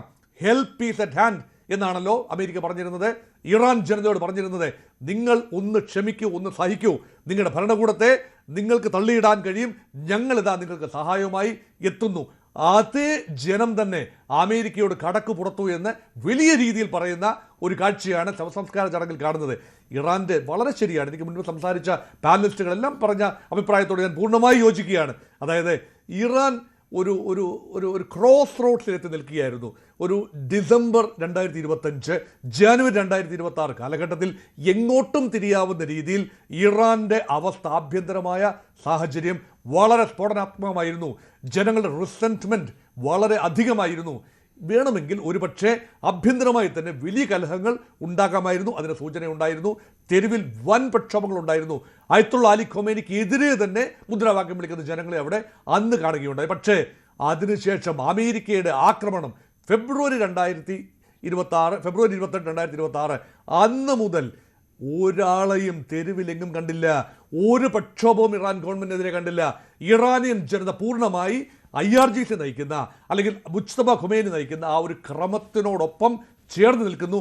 അത് ലോകത്തിന് ഇന്ന് ബോധ്യപ്പെടുന്ന രീതിയിലാണ് ശവസംസ്കാര ചടങ്ങുകൾ ക്രമപ്പെടുത്തിയിരിക്കുന്നത്. അതുകൊണ്ട് ഡെഫിനറ്റ്ലി ഏറ്റവും അനുകൂലമായ സാഹചര്യം. ഏറ്റവും 4 മാസം കഴിഞ്ഞിരിക്കുന്നു. അമേരിക്ക അങ്ങനെയൊന്നും കയറി ആക്രമിക്കാൻ സാധിക്കില്ല. അങ്ങനെ ചെയ്യുന്നത് ശരിയല്ല. ലോക മനസ്സാക്ഷി തന്നെ വല്ലാതെ അങ്ങ് മാറിപ്പോകും. അതുകൊണ്ട് തന്നെ എല്ലാ പഴുതുകളും അടച്ചുകൊണ്ടാണ്. പക്ഷേ അവിടെയും പൂർണ്ണമായി ഈ മൂന്ന് ദിവസങ്ങൾ ഈ മാസം 9-ാം തീയതി വരെയുള്ള ഇനിയുള്ള 2-3 ദിവസങ്ങൾ അതീവ നിർണായകമാണ്. അത് ഇസ്രായേലിൻ്റെ ഭാഗത്ത് നിന്ന് എന്തെങ്കിലും രീതിയിലുള്ള ഒരു ആക്രമണമാകട്ടെ, അട്ടിമറിയാകട്ടെ ഉണ്ടാകാനുള്ള സാധ്യത പൂർണ്ണമായി തള്ളിക്കളയാനാവില്ല. കാരണം ഒരു രാജ്യം മുഴുവൻ ഒരു വലിയ ഒരു ആചാരത്തിൻ്റെ ആചാരങ്ങൾ അതിൻ്റെ മധ്യേ നിൽക്കുമ്പോൾ അവിടെ സുരക്ഷാ വീഴ്ചകൾ ഉണ്ടാവാം, വിള്ളലുകൾ ഉണ്ടാവാം. അത് മുതലെടുക്കാൻ അമേരിക്കയോ ഇസ്രായേലോ ശ്രമിച്ചാൽ ഒരുപക്ഷെ കൂടുതൽ രൂക്ഷമായ രീതിയിൽ കാര്യങ്ങൾ ഘനീഭവിച്ചു വരും. അത് ഒഴിവാക്കാൻ ഒരുപക്ഷെ 2 കക്ഷികളും, അതായത് അമേരിക്കയും ഇറാനും പരമാവധി ശ്രദ്ധ ചെലുത്തേണ്ടടുത്താണ് ട്രംപിൻ്റെ ചില പ്രസ്താവനകൾ. നിങ്ങൾ കണ്ണീർ വാർക്കുന്ന മുതലക്കണ്ണീരല്ലേ എന്നാണ് രേണുക ചോദിക്കുന്നത്. എന്തൊരു ക്രൂരമായ ചോദ്യമാണ്. ഇറാൻ ജനത അത് ആചാരത്തിൻ്റെ ഭാഗമായിരിക്കും. ഇവിടെ നേരത്തെ പറഞ്ഞല്ലോ, ഈ മാറത്തടിച്ച് നിലവിളിക്കുന്നത്, ശരീരത്തിൽ മാന്തുന്നത്, ഇതൊക്കെ തന്നെ ചില വൈകാരിക പ്രകടനങ്ങളാണ്. ശരിയാണ്, സമ്മതിച്ചു, ആ കൾച്ചറിൻ്റെ ഭാഗമായിരിക്കാം. പക്ഷേ അവിടെ ജനങ്ങൾ, ഒരു ദുഃഖാർത്തരായ ജനങ്ങൾ, അവരെ പരിഹസിക്കുന്നതിന് തുല്യമാണ്. തീർച്ചയായും നിങ്ങൾ ഒഴുക്കുന്ന കണ്ണീരിന് യാതൊരു വിലയുമില്ല, ഇതൊരു കള്ളക്കണ്ണീരാണ്, മുതലക്കണ്ണീരാണ് എന്ന മട്ടിൽ അമേരിക്കൻ പ്രസിഡന്റ് പറയുന്നത് വില കുറഞ്ഞ അഭിപ്രായമായി മാത്രമേ കണക്കാക്കാനാവൂ. തീർച്ചയായും. ശ്രീ നിർമ്മൽ അബ്രഹാം, നോക്കൂ, ഇവിടെ ഇപ്പോൾ ശ്രീ മോഹൻ വർഗീസ് സംസാരിച്ചതിനിടയിൽ സൂചിപ്പിച്ച കാര്യം, ഈ സമാധാനത്തിൻ്റെ ഉടമ്പടി ഇപ്പോൾ ഇറാനും അമേരിക്കയ്ക്കും ഇടയിലാണുള്ളത്. പക്ഷേ ഈ അടുത്ത ദിവസങ്ങൾ വളരെ നിർണായകമാണ്. എവിടെ നിന്നെങ്കിലും ഒരു സ്പാർക്ക് ഉണ്ടായാൽ അത് എന്തിൽ എത്തി നിൽക്കുമെന്നത് നമുക്ക് വ്യക്തതയില്ല. ഇവിടെ ഇസ്രായേലിൻ്റെ ഭാഗത്തു നിന്നും ഉണ്ടാകുന്ന സമീപനങ്ങൾ നോക്കിയാൽ വളരെ വിചിത്രമാണ്. ഈ സമാധാന ചർച്ചകളിൽ ഏർപ്പെട്ടിരുന്ന മധ്യസ്ഥ രാഷ്ട്രങ്ങളുടെ നേതാക്കളെ പോലും വധിക്കാൻ മൊസാദ് ശ്രമിച്ചിരുന്നു എന്നതിൻ്റെ വിവരങ്ങൾ കഴിഞ്ഞ ദിവസമാണ് പുറത്തു വന്നത്. അങ്ങനെയുള്ള ഒന്നിലധികം വാർത്തകൾ ഇസ്രായേലിനെ കേന്ദ്രീകരിച്ചുണ്ടാകുന്നുണ്ട്. ഇറാന്റെ പല നേതാക്കളെയും വധിക്കാൻ ഇസ്രായേൽ ശ്രമം നടത്തുന്നു എന്ന തരത്തിലുള്ള വാർത്തകൾ വരുന്നുണ്ട്. അമേരിക്കയും ഇസ്രായേലും തമ്മിൽ ഇപ്പോൾ ഈ വിഷയത്തിൽ വലിയ സ്പർദ്ധ ഉടലെടുത്തിരിക്കുന്നു എന്നതാണ് മനസ്സിലാകുന്നത്. പരസ്യമായി നെതന്യാഹുവിനെ തെറി പറയുന്ന ട്രംപിനെ നമ്മൾ കണ്ടതാണ്. അദ്ദേഹം പിന്നീട് അക്കാര്യത്തിൽ വിശദീകരണമൊക്കെ നൽകിയതാണ്. ഫോണിലൂടെ ഇരുവരും വലിയ രീതിയിലുള്ള തർക്കത്തിൽ ഏർപ്പെട്ടു എന്നത് നമ്മൾ കേട്ടതാണ്. അപ്പോൾ ഈ വിഷയത്തിൽ ഇറാനും അമേരിക്കയും ഇസ്രായേലും രണ്ട് തട്ടിലായി പൂർണ്ണമായും എന്ന് നമുക്ക് കരുതാനാകുമോ? അവിടെ അമേരിക്കൻ നീക്കങ്ങൾക്ക് തടയിട്ടുകൊണ്ട് ഇസ്രായേലിന്റെ ഭാഗത്തു നിന്ന് ഏതെങ്കിലും തരത്തിലുള്ള പ്രകോപനങ്ങൾ ഉണ്ടാകാനുള്ള സാധ്യത ഏറെയാണ്.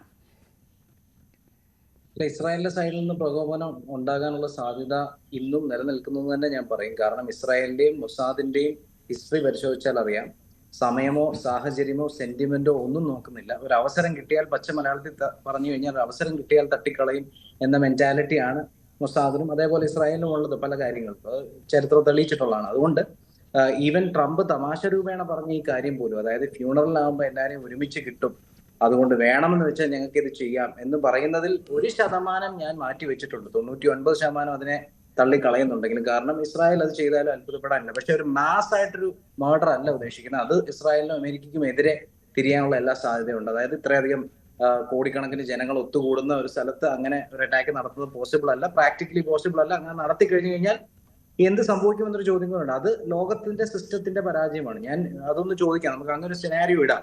അങ്ങനെ സംഭവിച്ചു എന്ന് വിചാരിക്കുക, ഇസ്രായേൽ ഇതിനിടയിൽ ഇവരെ വധിച്ചു എന്ന് വിചാരിക്കുക, ടാർഗറ്റഡ് അറ്റാക്ക് ആയിരുന്നു എന്ന് വിചാരിക്കുക, അതിന് എന്തായിരിക്കും സംഭവിക്കാൻ പോകുന്നത്? നമ്മൾ ഈ വർഷങ്ങളിലെല്ലാം കണ്ട പോലെ തന്നെ കുറെ ലോകരാജ്യങ്ങൾ വന്നിട്ട് ഇതിനെ അപലപിക്കും, കുറച്ച് പ്രധാനമന്ത്രിമാരും പ്രസിഡന്റ്സും ട്വീറ്റ് ഇടും, യുണൈറ്റഡ് നേഷൻസ് ഒന്നും ചെയ്യാൻ പറ്റാതെ നോക്കി നിൽക്കും, നമ്മളെപ്പോലുള്ള അനലിസ്റ്റുകൾ ഇരുന്ന് ചർച്ച ചെയ്യും, യുദ്ധം തുടരും, ബാക്കി എക്കണോമിക് ഇഷ്യൂസ് തുടരും, കുറച്ചു നേരം കഴിഞ്ഞൊരു ടെമ്പററി പീസ് ട്രീറ്റിലോട്ട് പോകും. ഇതാണ് ലോകത്തിന്റെ വ്യവസ്ഥ. അൺഫോർച്ചുനേറ്റ്ലി യുണൈറ്റഡ് നേഷൻസ് ഒക്കെ വീക്കായി പോയത്. അതുകൊണ്ട് 1% സാധ്യത അവിടെയും വെച്ചിരിക്കുന്നു. 1% സാധ്യത എന്ന് പറയുമ്പോൾ നിർമ്മൽ, ഞാൻ ഒന്ന് ഇടപെട്ടോട്ടെ. മുസ്തഫ ഖമനയി പുതിയ നേതൃത്വം ഏറ്റെടുത്തതിന് ശേഷം അദ്ദേഹത്തെ ആരും കണ്ടിട്ടില്ല. അദ്ദേഹത്തിന്റെ ഇപ്പോഴത്തെ അവസ്ഥ എന്താണ് എന്നത് അറിയത്തില്ല. അദ്ദേഹത്തിന്റെ ഭാര്യയുടേതുൾപ്പെടെയുള്ള ഖബറടക്ക ചടങ്ങുകളാണ് നടക്കാൻ പോകുന്നത്. അവിടെ പോലും അദ്ദേഹം എത്തുന്നില്ല എന്നത് ആ ഒരു സാധ്യതയും സാഹചര്യവും എന്ന് വെച്ചാൽ ഏത് നിമിഷവും ആക്രമണം ഉണ്ടാകാമെന്നൊരു സാധ്യത ഇറാൻ തള്ളുന്നില്ല എന്നതിന്റെ കൂടി സൂചനയല്ലേ? തീർച്ചയായിട്ടും അത് തന്നെ ഈ കഴിഞ്ഞ സമയത്ത് നടന്നിട്ടുള്ള എല്ലാ പീസ് ടോക്സിനും നമ്മൾ കണ്ടതാണല്ലോ. അതുകൊണ്ട് ഇറാൻ പ്രിപ്പയർഡ് ആയിരിക്കും, അവർക്കൊരു കണ്ടിൻജൻസി പ്ലാനും കാണും എന്തൊക്കെ പറഞ്ഞാലും. പക്ഷെ ഇസ്രായേൽ അങ്ങനെ ചെയ്താൽ തന്നെ ഒരു ടാർഗറ്റഡ് അറ്റാക്കിലേക്ക് ഇസ്രായേലോ അമേരിക്കയോ പോകുള്ളൂ. അതിന് സാധ്യത വളരെ കുറവാണെങ്കിലും ടാർഗറ്റഡ് അറ്റാക്ക് അല്ല എന്നുണ്ടെന്നുണ്ടെങ്കിൽ വലിയ രീതിയിൽ ഒരു ബാക്ക്ലാഷ് വരും. പക്ഷെ അതിന്റെ അർത്ഥം ഇസ്രായേലിനെ തടയുമെന്നോ അമേരിക്കയെ ആര് തടയുമെന്നോ ഒരു ചോദ്യമുണ്ട്. ലോകം തടയുമോ? ഏതെങ്കിലും രാജ്യം തടയുമോ? United Nations തടയുമോ? ഇല്ല. ഈ അപലപിക്കുകയും പരസ്പരം ചർച്ച ചെയ്യാൻ മാത്രം പറ്റുന്ന ഒരു സിറ്റുവേഷനിലാണ് ഇന്ന് ലോകം ഓടുന്നത്. അൺഫോർച്ചുനേറ്റ്ലി അമേരിക്കയുടെ മാത്രം കേസല്ല പറയുന്നത്. UN തകർന്നതിന് ശേഷം അമേരിക്കയും ചൈനയും റഷ്യയും പോലുള്ള വലിയ രാജ്യങ്ങൾ അവരുടെ വിൽ ഇമ്പോസീവ് ആണ് ചെറിയ രാജ്യങ്ങൾക്ക് മേൽ. അതിൻ്റെ അകത്തൊന്നും ചെയ്യാൻ പറ്റാതെ നോക്കി നിൽക്കുവാണ് യുണൈറ്റഡ് നേഷൻസും ലോകവും. അതുകൊണ്ട് അതിനെക്കുറിച്ച് കാണുന്നില്ല. പിന്നെ മുന്നോട്ട് പോകുമ്പോൾ ഈ ഡീലില് ഞാനൊരു പെർമനന്റ് പീസ് ട്രീറ്റി ഉണ്ടാവുമെന്ന് വിശ്വസിക്കുന്നില്ല. ഇറാൻ ഇപ്പം, അതുകൊണ്ടാണ് ഞാൻ നേരത്തെ പറഞ്ഞത്, ഇരു കൂട്ടരും ഇപ്പൊ ചെയ്യുന്നതെന്ന് വെച്ചാൽ പീസ് ട്രീറ്റിയിലെ നെഗോഷിയേഷനിലേക്ക് പോകുന്ന സമയത്തേക്കുള്ള പവർ പ്ലേ ആണ്. ഇപ്പൊ ഇറാൻ കാണിച്ചു കൊടുക്കുന്നു, കണ്ടോ ട്രംപ് പറയുന്ന പോലെ പ്രശ്നങ്ങൾ ഇവിടെ ഇല്ല, കോടിക്കണക്കിന് ജനങ്ങൾ വാവിട്ട് കരയുന്നു, ഞങ്ങളുടെ നേഷൻ യുണൈറ്റഡ് ആണ്, ഒരുപക്ഷെ യുണൈറ്റഡ് സ്റ്റേറ്റ്സിനേക്കാളും യുണൈറ്റഡ് ആണ് എന്ന് കാണിച്ചു കൊടുക്കാൻ നോക്കുന്നു. ട്രംപ് അതേസമയം പറയുന്നു അങ്ങനൊന്നും അല്ല, ഇതൊക്കെ വ്യാജമാണ്, ഫേക്ക് ആണ്, പ്രൊപ്പഗാൻഡയാണെന്ന് മറുവശത്ത് പറയുന്നു. ഇതിനെല്ലാം അവസാനം എലക്ഷൻ എന്നൊരു റിയാലിറ്റിയും കൂടെ ട്രംപ് ഫേസ് ചെയ്യേണ്ടിയിരിക്കുന്നു. മിഡ് ടേം ഇലക്ഷൻ 4 മാസം പോലും ഇല്ല. അങ്ങനെ ഇരിക്കുമ്പോഴത്തേക്കും ഇതിന്റെ പ്രഷർ ട്രംപിനെ സംബന്ധിച്ചൊന്നും കൂടിക്കൂടി വരികയാണ്. പക്ഷെ ഇതിന്റെ അകത്ത് ഏറ്റവും ട്രംപിനെ അഫക്ട് ചെയ്യുന്നത് ഇറാന്റെ സമീപനമല്ല, ഇസ്രായേലിന്റെ സമീപനമാണ്. ഇപ്പൊ ലെബനോണിൽ തന്നെ ഇസ്രായേൽ ഇതിന്റെ ഇടയിൽ എന്തെങ്കിലും ചെയ്തു കഴിഞ്ഞാൽ ഇതിന്റെ സ്ഥിതി അപ്പാടം മാറും. അതല്ല മറുവശത്ത് ഇറാന്റെ സൈഡിൽ നിന്ന് ഹെസ്ബുള്ളയോ ഏതെങ്കിലും ഒരു പ്രോക്സിയോ എന്തെങ്കിലും ചെയ്തു കഴിഞ്ഞാൽ അവിടെയും സാഹചര്യം തിരിയും. ഇല്ല, വേഴ്സ്റ്റ് കേസ് സിനാരിയോ നേരത്തെ ഡോക്ടർ ഐസക് പറഞ്ഞ പോലെ വേഴ്സ്റ്റ് കേസ് സിനാരിയോ ആണ് ഒരു ആക്രമണം പൊട്ടിപ്പുറപ്പെട്ട് വീണ്ടും പഴയ സ്ഥിതിയിലേക്ക് പോവുക, സ്ട്രൈറ്റ് ഓഫ് ഹോർമൂസ് അടയ്ക്കുക, റെസ്ട്രിക്ഷൻ കൊണ്ടുവരിക എന്ന് പറഞ്ഞു കഴിഞ്ഞാൽ ലോകത്തുള്ള എല്ലാവരും എഫക്ട് ചെയ്യും. ആ എഫക്റ്റീവ് എന്നുള്ള ബോധ്യമാണ് ഇറാൻ ഇപ്പോൾ ഉള്ള സ്ട്രെങ്ത്. സ്ട്രൈറ്റ് ഓഫ് ഹോർമൂസ് എന്ന വെപ്പണാണ് അവരുടെ സ്ട്രെങ്ത്. അപ്പോൾ ഇത് മുന്നോട്ട് പോകാതിരിക്കട്ടെ. എന്തായാലും ഒരു പെർമനന്റ് പീസ് ട്രീറ്റി ഞാൻ കാണുന്നില്ല. ഇതിൽ പ്രഷറിൽ ആരാണ് എങ്ങോട്ടും ഇങ്ങോട്ടും വിട്ടുവീഴ്ച ചെയ്യാൻ തയ്യാറാകുമോ അതിനെ ബേസ് ചെയ്ത് ഒരു ടെമ്പററി ട്രീറ്റി വന്നേക്കാം എന്നുള്ളത് മാത്രമാണ് കാണുന്നത്. ശരി, ശ്രീ സജിമോൻ ആന്റണി, ഇതിപ്പോൾ ട്രംപ് എത്തിപ്പെട്ടിരിക്കുന്ന ഒരവസ്ഥ എന്ന് പറയുന്നത് ഒരു മോശം സാഹചര്യമാണ് എന്ന് താങ്കൾ കരുതുന്നുണ്ടോ? നമുക്കറിയാം ഈ അബ്രഹാം അക്കോർഡ് സാധ്യമായത് ട്രംപിന്റെ നേതൃത്വത്തിലാണ്. പല വിധത്തിലുള്ള ഇടപെടൽ പല സാഹചര്യങ്ങൾ ട്രംപിന്റെ ഭാഗത്തു നിന്നും ഉണ്ടായിട്ടുണ്ട്. ഇപ്പോൾ ഇസ്രയേൽ എന്ന രാഷ്ട്രം പക്ഷേ ട്രംപിന്റെ കൺട്രോളിൽ നിന്ന് മാറിപ്പോയിരിക്കുന്നു എന്നൊരു സാഹചര്യമുണ്ട്. അല്ലെങ്കിൽ സ്ട്രാറ്റജിക് ആയിട്ടുള്ള ഒരു നിലപാട് ട്രംപിനോടൊപ്പം നിന്ന് സ്വീകരിക്കുന്നതിൽ അവർ വിമുഖത കാട്ടുന്നു എന്നത് വേണമോ മനസ്സിലാക്കാൻ. ഈ അസിം മുനീറിനെ വധിക്കാൻ ഷഹബാസ് ഷെരീഫിനെ ഒക്കെ മൊസാദ് ലക്ഷ്യമിട്ടിരിക്കുന്നു. അതായത് ഈ സമാധാന ചർച്ചകൾക്ക് നേതൃത്വം നൽകുന്നവരെ പോലും ലക്ഷ്യമിട്ട് ആക്രമണം നടത്താൻ നീക്കം നടക്കുന്നു എന്ന് പറയുമ്പോൾ അമേരിക്കൻ താല്പര്യത്തിന് നേരെ വിപരീതമാണ്. ഇറാൻ നേരിട്ടുള്ള ചർച്ചകൾക്ക് സന്നദ്ധത അറിയിക്കാത്തപ്പോൾ പോലും അവിടെ പ്രതിനിധികളെ അയച്ച് സമാധാന ശ്രമം നടത്തുന്ന വ്യക്തിയാണ് ട്രംപ്. അവിടെ ഇങ്ങനെ ഒരു നിലപാട് ഇസ്രയേലിന്റെ ഭാഗത്തു നിന്ന് ഉണ്ടാകുന്നു എന്ന് പറയുമ്പോൾ അത് ചരിത്രത്തിലില്ലാത്ത വിധം ആണോ? പൂർണ്ണമായും ഇസ്രയേലും അമേരിക്കയും തമ്മിൽ അകന്നു ഈ ഘട്ടത്തിൽ എന്നാണോ മനസ്സിലാക്കേണ്ടത്? അതോ ഇതും ഒരു സ്ട്രാറ്റജിക് മൂവ് ആണോ? ഈ അരണ്യക തീർച്ചയായിട്ടും ഇസ്രായേലും അമേരിക്കയും ഒരു വളരെ ദൃഢമായ ബന്ധമാണ് പൊളിറ്റിക്കലി, മിലിറ്ററി, ഇക്കണോമിക്കലി എന്നുള്ള കാര്യത്തിൽ ഒരു സംശയവുമില്ല. എന്നാൽ കഴിഞ്ഞ 2 ആഴ്ച മുമ്പ് ട്രംപും ബെഞ്ചമിൻ നെതന്യാഹുവും നടന്ന ആ ഒരു സംസാരം അതൊരു സ്പോണ്ടേനിയസ് സ്പാർക്കായിട്ട് മാത്രം എടുത്താൽ മതി. അതിലപ്പുറം അതിലേക്ക് പോകുമെന്ന് ഒരു വിശകലനവും ഇവിടെ നിന്ന് ചെയ്യാൻ പറ്റത്തില്ല. കാരണം ഈ റിയാലിറ്റി അതാണ്. കാരണം ഇസ്രായേലും അമേരിക്കയുമായിട്ടുള്ള ബന്ധം വളരെ സ്ട്രോങ് ആണ്. മിലിറ്ററി, ഞാൻ റിപ്പീറ്റ് ചെയ്യാണ്, ഇക്കണോമിക്കലി, മിലിറ്ററി, പൊളിറ്റിക്കലി നമ്മൾ ഏത് റീസൺ പറഞ്ഞു കഴിഞ്ഞാലും വളരെ സ്ട്രോങ് ആയിട്ടൊരു ബന്ധമാണ് എന്നുള്ള കാര്യത്തിൽ സംശയമില്ല. ഒരു പരിധി വരെ റിപ്പബ്ലിക്കൻ പാർട്ടിയുടെ മിഡ് ടൈം നമ്മൾ പറഞ്ഞു പോണതിന് വരാൻ പോകുന്ന മിഡ് ടൈം ഇലക്ഷന്റെ ഒരു വിജയവും കൂടെ ഒരു പരിധി വരെ ഇസ്രായേൽ അമേരിക്ക അല്ലെങ്കിൽ ട്രംപ് അഡ്മിനിസ്ട്രേഷന്റെ ബന്ധത്തെ കേന്ദ്രീകരിച്ചായിരിക്കും എന്നുള്ള കാര്യത്തിലും സംശയമില്ല. അപ്പം അത് ഒരിക്കലും ഒരു നിഴൽ അല്ലെങ്കിൽ സംശയത്തിന്റെ ഒരു നിഴൽ ഒരു കാരണവശാലും കൊണ്ടുവരുന്നില്ല എന്നുള്ളത് വസ്തുതയാണ്. എന്നാൽ ട്രംപിന് ഓൺ ആൻഡ് ഓഫ് എവിടെയോ ബെഞ്ചമിൻ നെതന്യാഹു ഞാൻ പറയുന്നിടത്തും പൂർണ്ണമായിട്ടും നിൽക്കുന്നില്ല, അല്ലെങ്കിൽ എൻ്റെ ഒരു ചെറിയ കൺട്രോൾ പോകുന്നുണ്ടോ എന്നുള്ളൊരു സംശയത്തിന്റെ പ്രതിഫലനമായിട്ടാണ് ഈ 2 ആഴ്ച മുമ്പ് നടന്ന വേർഡുകളെ നമുക്ക് കാണാൻ പറ്റുന്നത്. ഇനി മുന്നേക്ക് പോകുമ്പോൾ തന്നെ മറ്റു പല പാനലിസ്റ്റുകളും പറഞ്ഞതിനോട് യോജിച്ചുകൊണ്ട് ഞാൻ പറയുകയാണ്, ഒരു പെർമനന്റ് ട്രീറ്റി വരണമെന്ന് നമ്മളൊക്കെ ആഗ്രഹിച്ചാലും in reality that's not going to happen. കാരണം ഈ 2 രാജ്യങ്ങളും അല്ലെ 2 ഈ ഗ്രൂപ്പുകളും തമ്മിലുള്ള ആ ഒരു ലെവൽ ഓഫ് കോൺഫിഡൻസ് എന്തുമാത്രം താഴെയാണോ ആ താഴെ പോകാമോ അത്രയും ലോ ലെവലിലാണ് നിൽക്കുന്നത്. ആ ഒരു ലെവലിൽ നിന്നും ഒരു പെർമനന്റ് ട്രീറ്റിലേക്ക് വരാനുള്ള പോസിബിലിറ്റി വളരെ റെയർ ആണ്. എന്നാൽ ഒരു താൽക്കാലികമായിട്ട് 30 ദിവസത്തേക്ക് 60 ദിവസത്തേക്ക് അതിനിടയ്ക്ക് ഒരു വെടി അങ്ങോട്ട് കൊടുത്തു, 2 വെടി തിരിച്ച് ഇവിടെ വന്നു, അങ്ങനെയുള്ള ഓൺ ആൻഡ് ഓഫ് ആയിട്ടുള്ള റിയാലിറ്റിയിലേക്ക് ആ ഒരു മേഖല വരും എന്നുള്ള കാര്യത്തിൽ സംശയമില്ല എന്നാണ് എനിക്ക് തോന്നുന്നത്. അങ്ങനെ വരാതിരിക്കട്ടെ, പക്ഷേങ്കിൽ റിയാലിറ്റി അതാണ് പറയുന്നത്. ഒന്ന്. രണ്ടാമത്തേത്, ഈ ഹോർമൂസിനും എന്തുമാത്രം നെഗോഷിയേഷൻ ഉണ്ടായാലും പെർമനന്റ്ലി ഹോർമസ് അങ്ങോട്ടോ ഇങ്ങോട്ടോ ഈൽഡ് ചെയ്തുകൊണ്ടിട്ട് ഒരു സൊല്യൂഷൻ ഉണ്ടാവുമെന്നും ഞാൻ കരുതുന്നില്ല. കാരണം ഇസ്രായേലിനും അമേരിക്കയ്ക്കും ഇറാനും ലോകരാജ്യങ്ങൾക്ക് എല്ലാവർക്കും മനസ്സിലായ ഒരു കാര്യമാണ് എന്തുമാത്രം ഇമ്പോർട്ടൻ്റ് ആണ് ഈ ഒരു ഹോർമുസ് കടലെടുക്ക് എന്ന് പറയുന്നത്. നമ്മൾ കഴിഞ്ഞ 2 മാസമായിട്ട് അല്ലെ 3-4 മാസമായിട്ട് പറയുന്ന ഒരു കാര്യം ഞാൻ ഒന്നുകൂടെ റിപ്പീറ്റ് ചെയ്യാൻ ആഗ്രഹിക്കുകയാണ്. ന്യൂക്ലിയർ ബോംബ് ആയിരുന്നു ഏറ്റവും വലിയ പ്രയോറിറ്റി എങ്കിൽ, അങ്ങോട്ട് പോവാനുള്ള റീസൺ എങ്കിൽ, ആസ് വി സ്പീക്ക് നൗ അതിലും മിന്നലാണ് ഈ ഹോർമുസ് കടലെടുക്കുന്നതിലുള്ള മൂലമുള്ള ഒരു റിസ്ക് ഫാക്ടർ അനലൈസ് ചെയ്യുന്നത്. അപ്പൊ അത് ഇറാനെ മാത്രം ബാധിക്കുന്ന ഒരു കാര്യമല്ല, ഇസ്രായേൽ ഇവിടെ അവിടെയുള്ള ഗൾഫ് മേഖലയെ മാത്രം ബാധിക്കുന്ന ഒരു കാര്യമല്ല, അത് ലോകത്തെ ആകമാനം ബാധിക്കുന്ന ഒരു കാര്യമായിട്ട് ഇൻ ടേംസ് ഓഫ് റിയാലിറ്റി നമ്മുടെ എല്ലാവരുടെയും മുന്നിൽ വന്നതാണിത്. അപ്പൊ അതുകൊണ്ട് തന്നെ അതായിരിക്കും ഒരു സെൻട്രൽ പോയിന്റും സെൻട്രൽ ഡിസഗ്രിമെന്റും വരാൻ പോകുന്നത്. അതിൽ 2 കൂട്ടരും ഒരു പരിധിയിൽ കൂടുതൽ വിട്ടുവീഴ്ച ഉണ്ടാവും, അല്ലെങ്കിൽ കൊടുക്കുമെന്നും അല്ലെ ഈൽഡ് ചെയ്യുമെന്നും എനിക്ക് വിചാരമില്ല, എനിക്ക് പ്രതീക്ഷയില്ല. കാരണം അതുപോലെ ഇമ്പോർട്ടൻസ് ആ ഹോർമുസ് കടലെടുക്കിന് കിട്ടി എന്നുള്ളതാണ്. ഇതിനു മുമ്പ് നമ്മൾ പുസ്തകം വായിക്കുമ്പം അങ്ങനെ ഒരു കടലെടുക്കുണ്ട്, അതിലൂടെ 20% ഓയിൽ വരുന്നുണ്ട്, അല്ലെങ്കിൽ ഗ്യാസ് വരുന്നുണ്ട് എന്നുള്ള ഒരു കാഷ്വൽ അപ്രോച്ചിൽ അല്ലെങ്കിൽ ഒരു കാഷ്വൽ ലേണിംഗിലായിരുന്നു പോയിരുന്നുവെങ്കിൽ, എന്നാൽ അതിന് എന്തുമാത്രം റിയൽ ലൈഫിൽ ഇമ്പാക്ട് ചെയ്യാൻ പറ്റുമെന്നുള്ളത് ഈ യുദ്ധം നമുക്ക് കാണിച്ചു തന്നു എന്നുള്ളതാണ് എനിക്ക് പറയാൻ പറ്റുന്നത്. അതോടൊപ്പം ഇതുകൂടെ ഞാൻ ചേർത്ത് പറയാൻ ആഗ്രഹിക്കുകയാണ്, എല്ലാം കണ്ടുകൊണ്ട് വളരെ നല്ല കുട്ടിയായിട്ട് വ്ളാഡിമിർ പുടിൻ അവിടെ ഇരിപ്പുണ്ട്. പുടിന് ഈ ഓയിലിന്റെ വിലയും ക്രൂഡ് ഓയിലിന്റെ വിലയും ഗ്യാസും ഒക്കെ കൂടുമ്പോൾ മേ ബി അദ്ദേഹം സന്തോഷിക്കുകയാണ്. അതോടൊപ്പം തന്നെ യുക്രൈനിലും ഈ പറഞ്ഞ റഷ്യയിലും അവർ തമ്മിലുള്ള ഫൈറ്റിൽ മില്യൺസ് ഓഫ് ആൾക്കാർ മരിക്കുന്നതും അവിടെയുള്ള അനീതികളും മറ്റു കാര്യങ്ങളും ഇൻക്ലൂഡിംഗ് മീഡിയ നമ്മുടെ ഉൾപ്പെടെയുള്ള ആൾക്കാർ റിപ്പോർട്ടിംഗ് ചെയ്യാൻ പോലും ഇപ്പോൾ നിർത്തിവെച്ചിരിക്കുകയെന്ന് എനിക്ക് തോന്നുന്നത്. കാരണം നമ്മുടെ എല്ലാവരുടെയും ഫോക്കസ് ഇറാനിലേക്ക് പോകുന്നു. അപ്പം അങ്ങനെയുള്ള അഡ്വാൻറ്റേജ് മറ്റു ചില കൺട്രികൾക്ക്, മറ്റു ചില കള്ളന്മാർക്ക് കിട്ടുന്നുണ്ട് എന്നുകൂടി ഈ അവസരത്തിൽ പറയാൻ വേണ്ടി ആഗ്രഹിക്കുകയാണ്. ശരി. ഡോക്ടർ ഐസക് ജോൺ, നോക്കൂ, ഇവിടെ ഇപ്പോൾ തുർക്കി ഈ മീഡിയേഷൻ ചർച്ചകളിലൊക്കെ ഒരു നിർണായക പങ്ക് വഹിക്കുന്ന രാഷ്ട്രമാണല്ലോ. തുർക്കി പ്രസിഡന്റ് എർദോഗാൻ പറയുന്നു, ഈ മണ്ണിൽ ഇനി രക്തം ചീന്താൻ ഇസ്രയേലിനെ അനുവദിക്കില്ല ഈ മേഖലയിൽ എന്ന് പറയുകയാണ്. ക്ലോസ് ആയിട്ട് ഈ ഇസ്രയേലിനെ വാച്ച് ചെയ്യുന്നുണ്ട്. അമേരിക്ക ഇറാൻ ഡീൽ തകർക്കാൻ ഇസ്രയേലിനെ അനുവദിക്കില്ല എന്നൊക്കെ തുർക്കി പ്രസിഡന്റ് പറയുന്നുണ്ട്. ഗൾഫ് രാഷ്ട്രങ്ങൾ എങ്ങനെയാണ് ഇപ്പോഴത്തെ സാഹചര്യങ്ങളെ നോക്കിക്കാണുന്നത്, ഇസ്രയേലിന്റെ ഇതിനോടുള്ള സമീപനത്തെ നോക്കിക്കാണുന്നത്? ഏതെങ്കിലും തരത്തിലൊരു സമാധാന നീക്കം നടക്കുമ്പോൾ അതിന് ഇസ്രയേൽ വിലങ്ങുതടിയാകുന്നു എന്നൊരു സാഹചര്യമുണ്ട്. ഈ അമേരിക്ക ഇസ്രയേൽ ബന്ധം, അത് അമേരിക്കയും ഗൾഫ് രാഷ്ട്രങ്ങളും തമ്മിലുള്ള ബന്ധത്തിൽ വലിയ വിള്ളൽ വീഴ്ത്തുന്ന ഒരു സാഹചര്യം ഉണ്ടായിട്ടുണ്ടോ?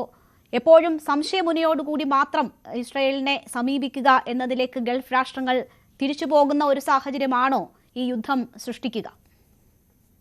ഇവിടെ ചോദിച്ച വളരെ പ്രസക്തമായിട്ടൊരു ചോദ്യമാണ്. കാരണം ഇസ്രായേലിൻ്റെ ഒരു അസ്തിത്വം അല്ലെങ്കിൽ അതിൻ്റെ നിലനിൽപ്പ് ഗൾഫ് രാജ്യങ്ങളിൽ തന്നെ പലരും ഇസ്രായേലിന് പൂർണ്ണമായിട്ടുള്ള യോജിപ്പുണ്ടായിട്ടില്ല. എബ്രഹാം അക്കോർഡ് ഇവിടെയുള്ള UAE ആയിട്ടും ബഹ്റൈനുമായിട്ട് മാത്രമേ ഉണ്ടായിട്ടുള്ളൂ. ബാക്കി രാജ്യങ്ങളെല്ലാം അതിൽ നിന്ന് മാറി നിൽക്കുകയാണ്. അതിന് പല കാരണങ്ങളുണ്ട്. എങ്കിലും രഹസ്യമായിട്ട് ഇസ്രായേലുമായിട്ടുള്ള സെക്യൂരിറ്റി കാര്യത്തിന് വേണ്ടി അവരുമായിട്ട് രഹസ്യമായിട്ടുള്ള ബന്ധം വർഷങ്ങൾക്ക് മുമ്പേ, എബ്രഹാം അക്കോർഡിന് മുമ്പ് തന്നെ തുടങ്ങിയിട്ടുള്ളതാണ്. ഇവിടുത്തെ എസ്പിയോൺ, ഇവിടുത്തെ ഇൻ്റലിജൻസ് സിസ്റ്റം, ഇതൊക്കെ ഇസ്രായേൽ ബേസ്ഡ് ആയിട്ടുള്ള ടെക്നോളജിയെ ആസ്പദമാക്കിയായിരുന്നു വർഷങ്ങൾക്ക് മുമ്പ് തുടങ്ങിയത്. അതുണ്ട്. പക്ഷേ ഇത് എപ്പോഴും ഒരു പെർമനൻ്റ് നമ്മുടെ ഒരു സ്പോയിലറായിരിക്കും ഇസ്രായേൽ.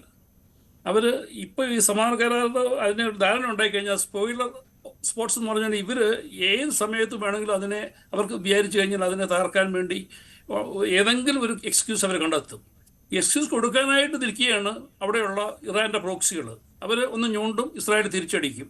ആ കാരണം പറഞ്ഞുകൊണ്ട് ഇറാനെ അടിക്കും. ഇങ്ങനെയാണ്. അപ്പോൾ ഇസ്രായേലിനെ സംബന്ധിച്ചിടത്തോളം ഈ ഇറാൻ്റെ പൂർണ്ണമായിട്ടുള്ള ഒരു ഡിസ്റ്റെബിലൈസ്ഡ് ആയിട്ടുള്ള ഇറാന്, അല്ലെങ്കിൽ അവിടുത്തെ ഭരണകൂടം പൂർണ്ണമായിട്ടും മാറ്റി ഒരു പുതിയ ജനറേഷൻ ഓഫ് ആൾക്കാർ വന്നെങ്കിൽ അവരെ സംബന്ധിച്ചുള്ള അവരുടെ സർവൈവൽ അല്ലെങ്കിൽ എപ്പോഴും ഒരു ചോദ്യചിഹ്നമായിട്ട് നിൽക്കും. ഏറ്റവും വലിയ ഭീഷണിയായിട്ട് ഇറാൻ ആയിട്ടാണ് അവർ കാണുന്നത്. ഏത് സമയത്തും അവർക്ക് ഇപ്പോൾ ഒരു ന്യൂക്ലിയർ വെപ്പൺ ഉണ്ടായിക്കഴിഞ്ഞാൽ ഇസ്രായേലിനെ തന്നെ ഇല്ലാതാക്കാനായിട്ടായിരിക്കും ഇറാൻ ശ്രമിക്കുന്നത്. അതുതന്നെയാണ് പല ഗൾഫ് രാജ്യങ്ങളുടെയും ആശങ്ക. അതാണ്. അപ്പോൾ അവരെ സംബന്ധിച്ചോളം ആദ്യമായിട്ട് അവർക്ക് വേണ്ടത് ഇസ്രായേലിനെ പൂർണ്ണമായിട്ട് പിന്നെ അവരുടെ ന്യൂക്ലിയർ പ്രോഗ്രാം ഇല്ലാതാക്കുക എന്നുള്ളതാണ് പല പ്രധാനം.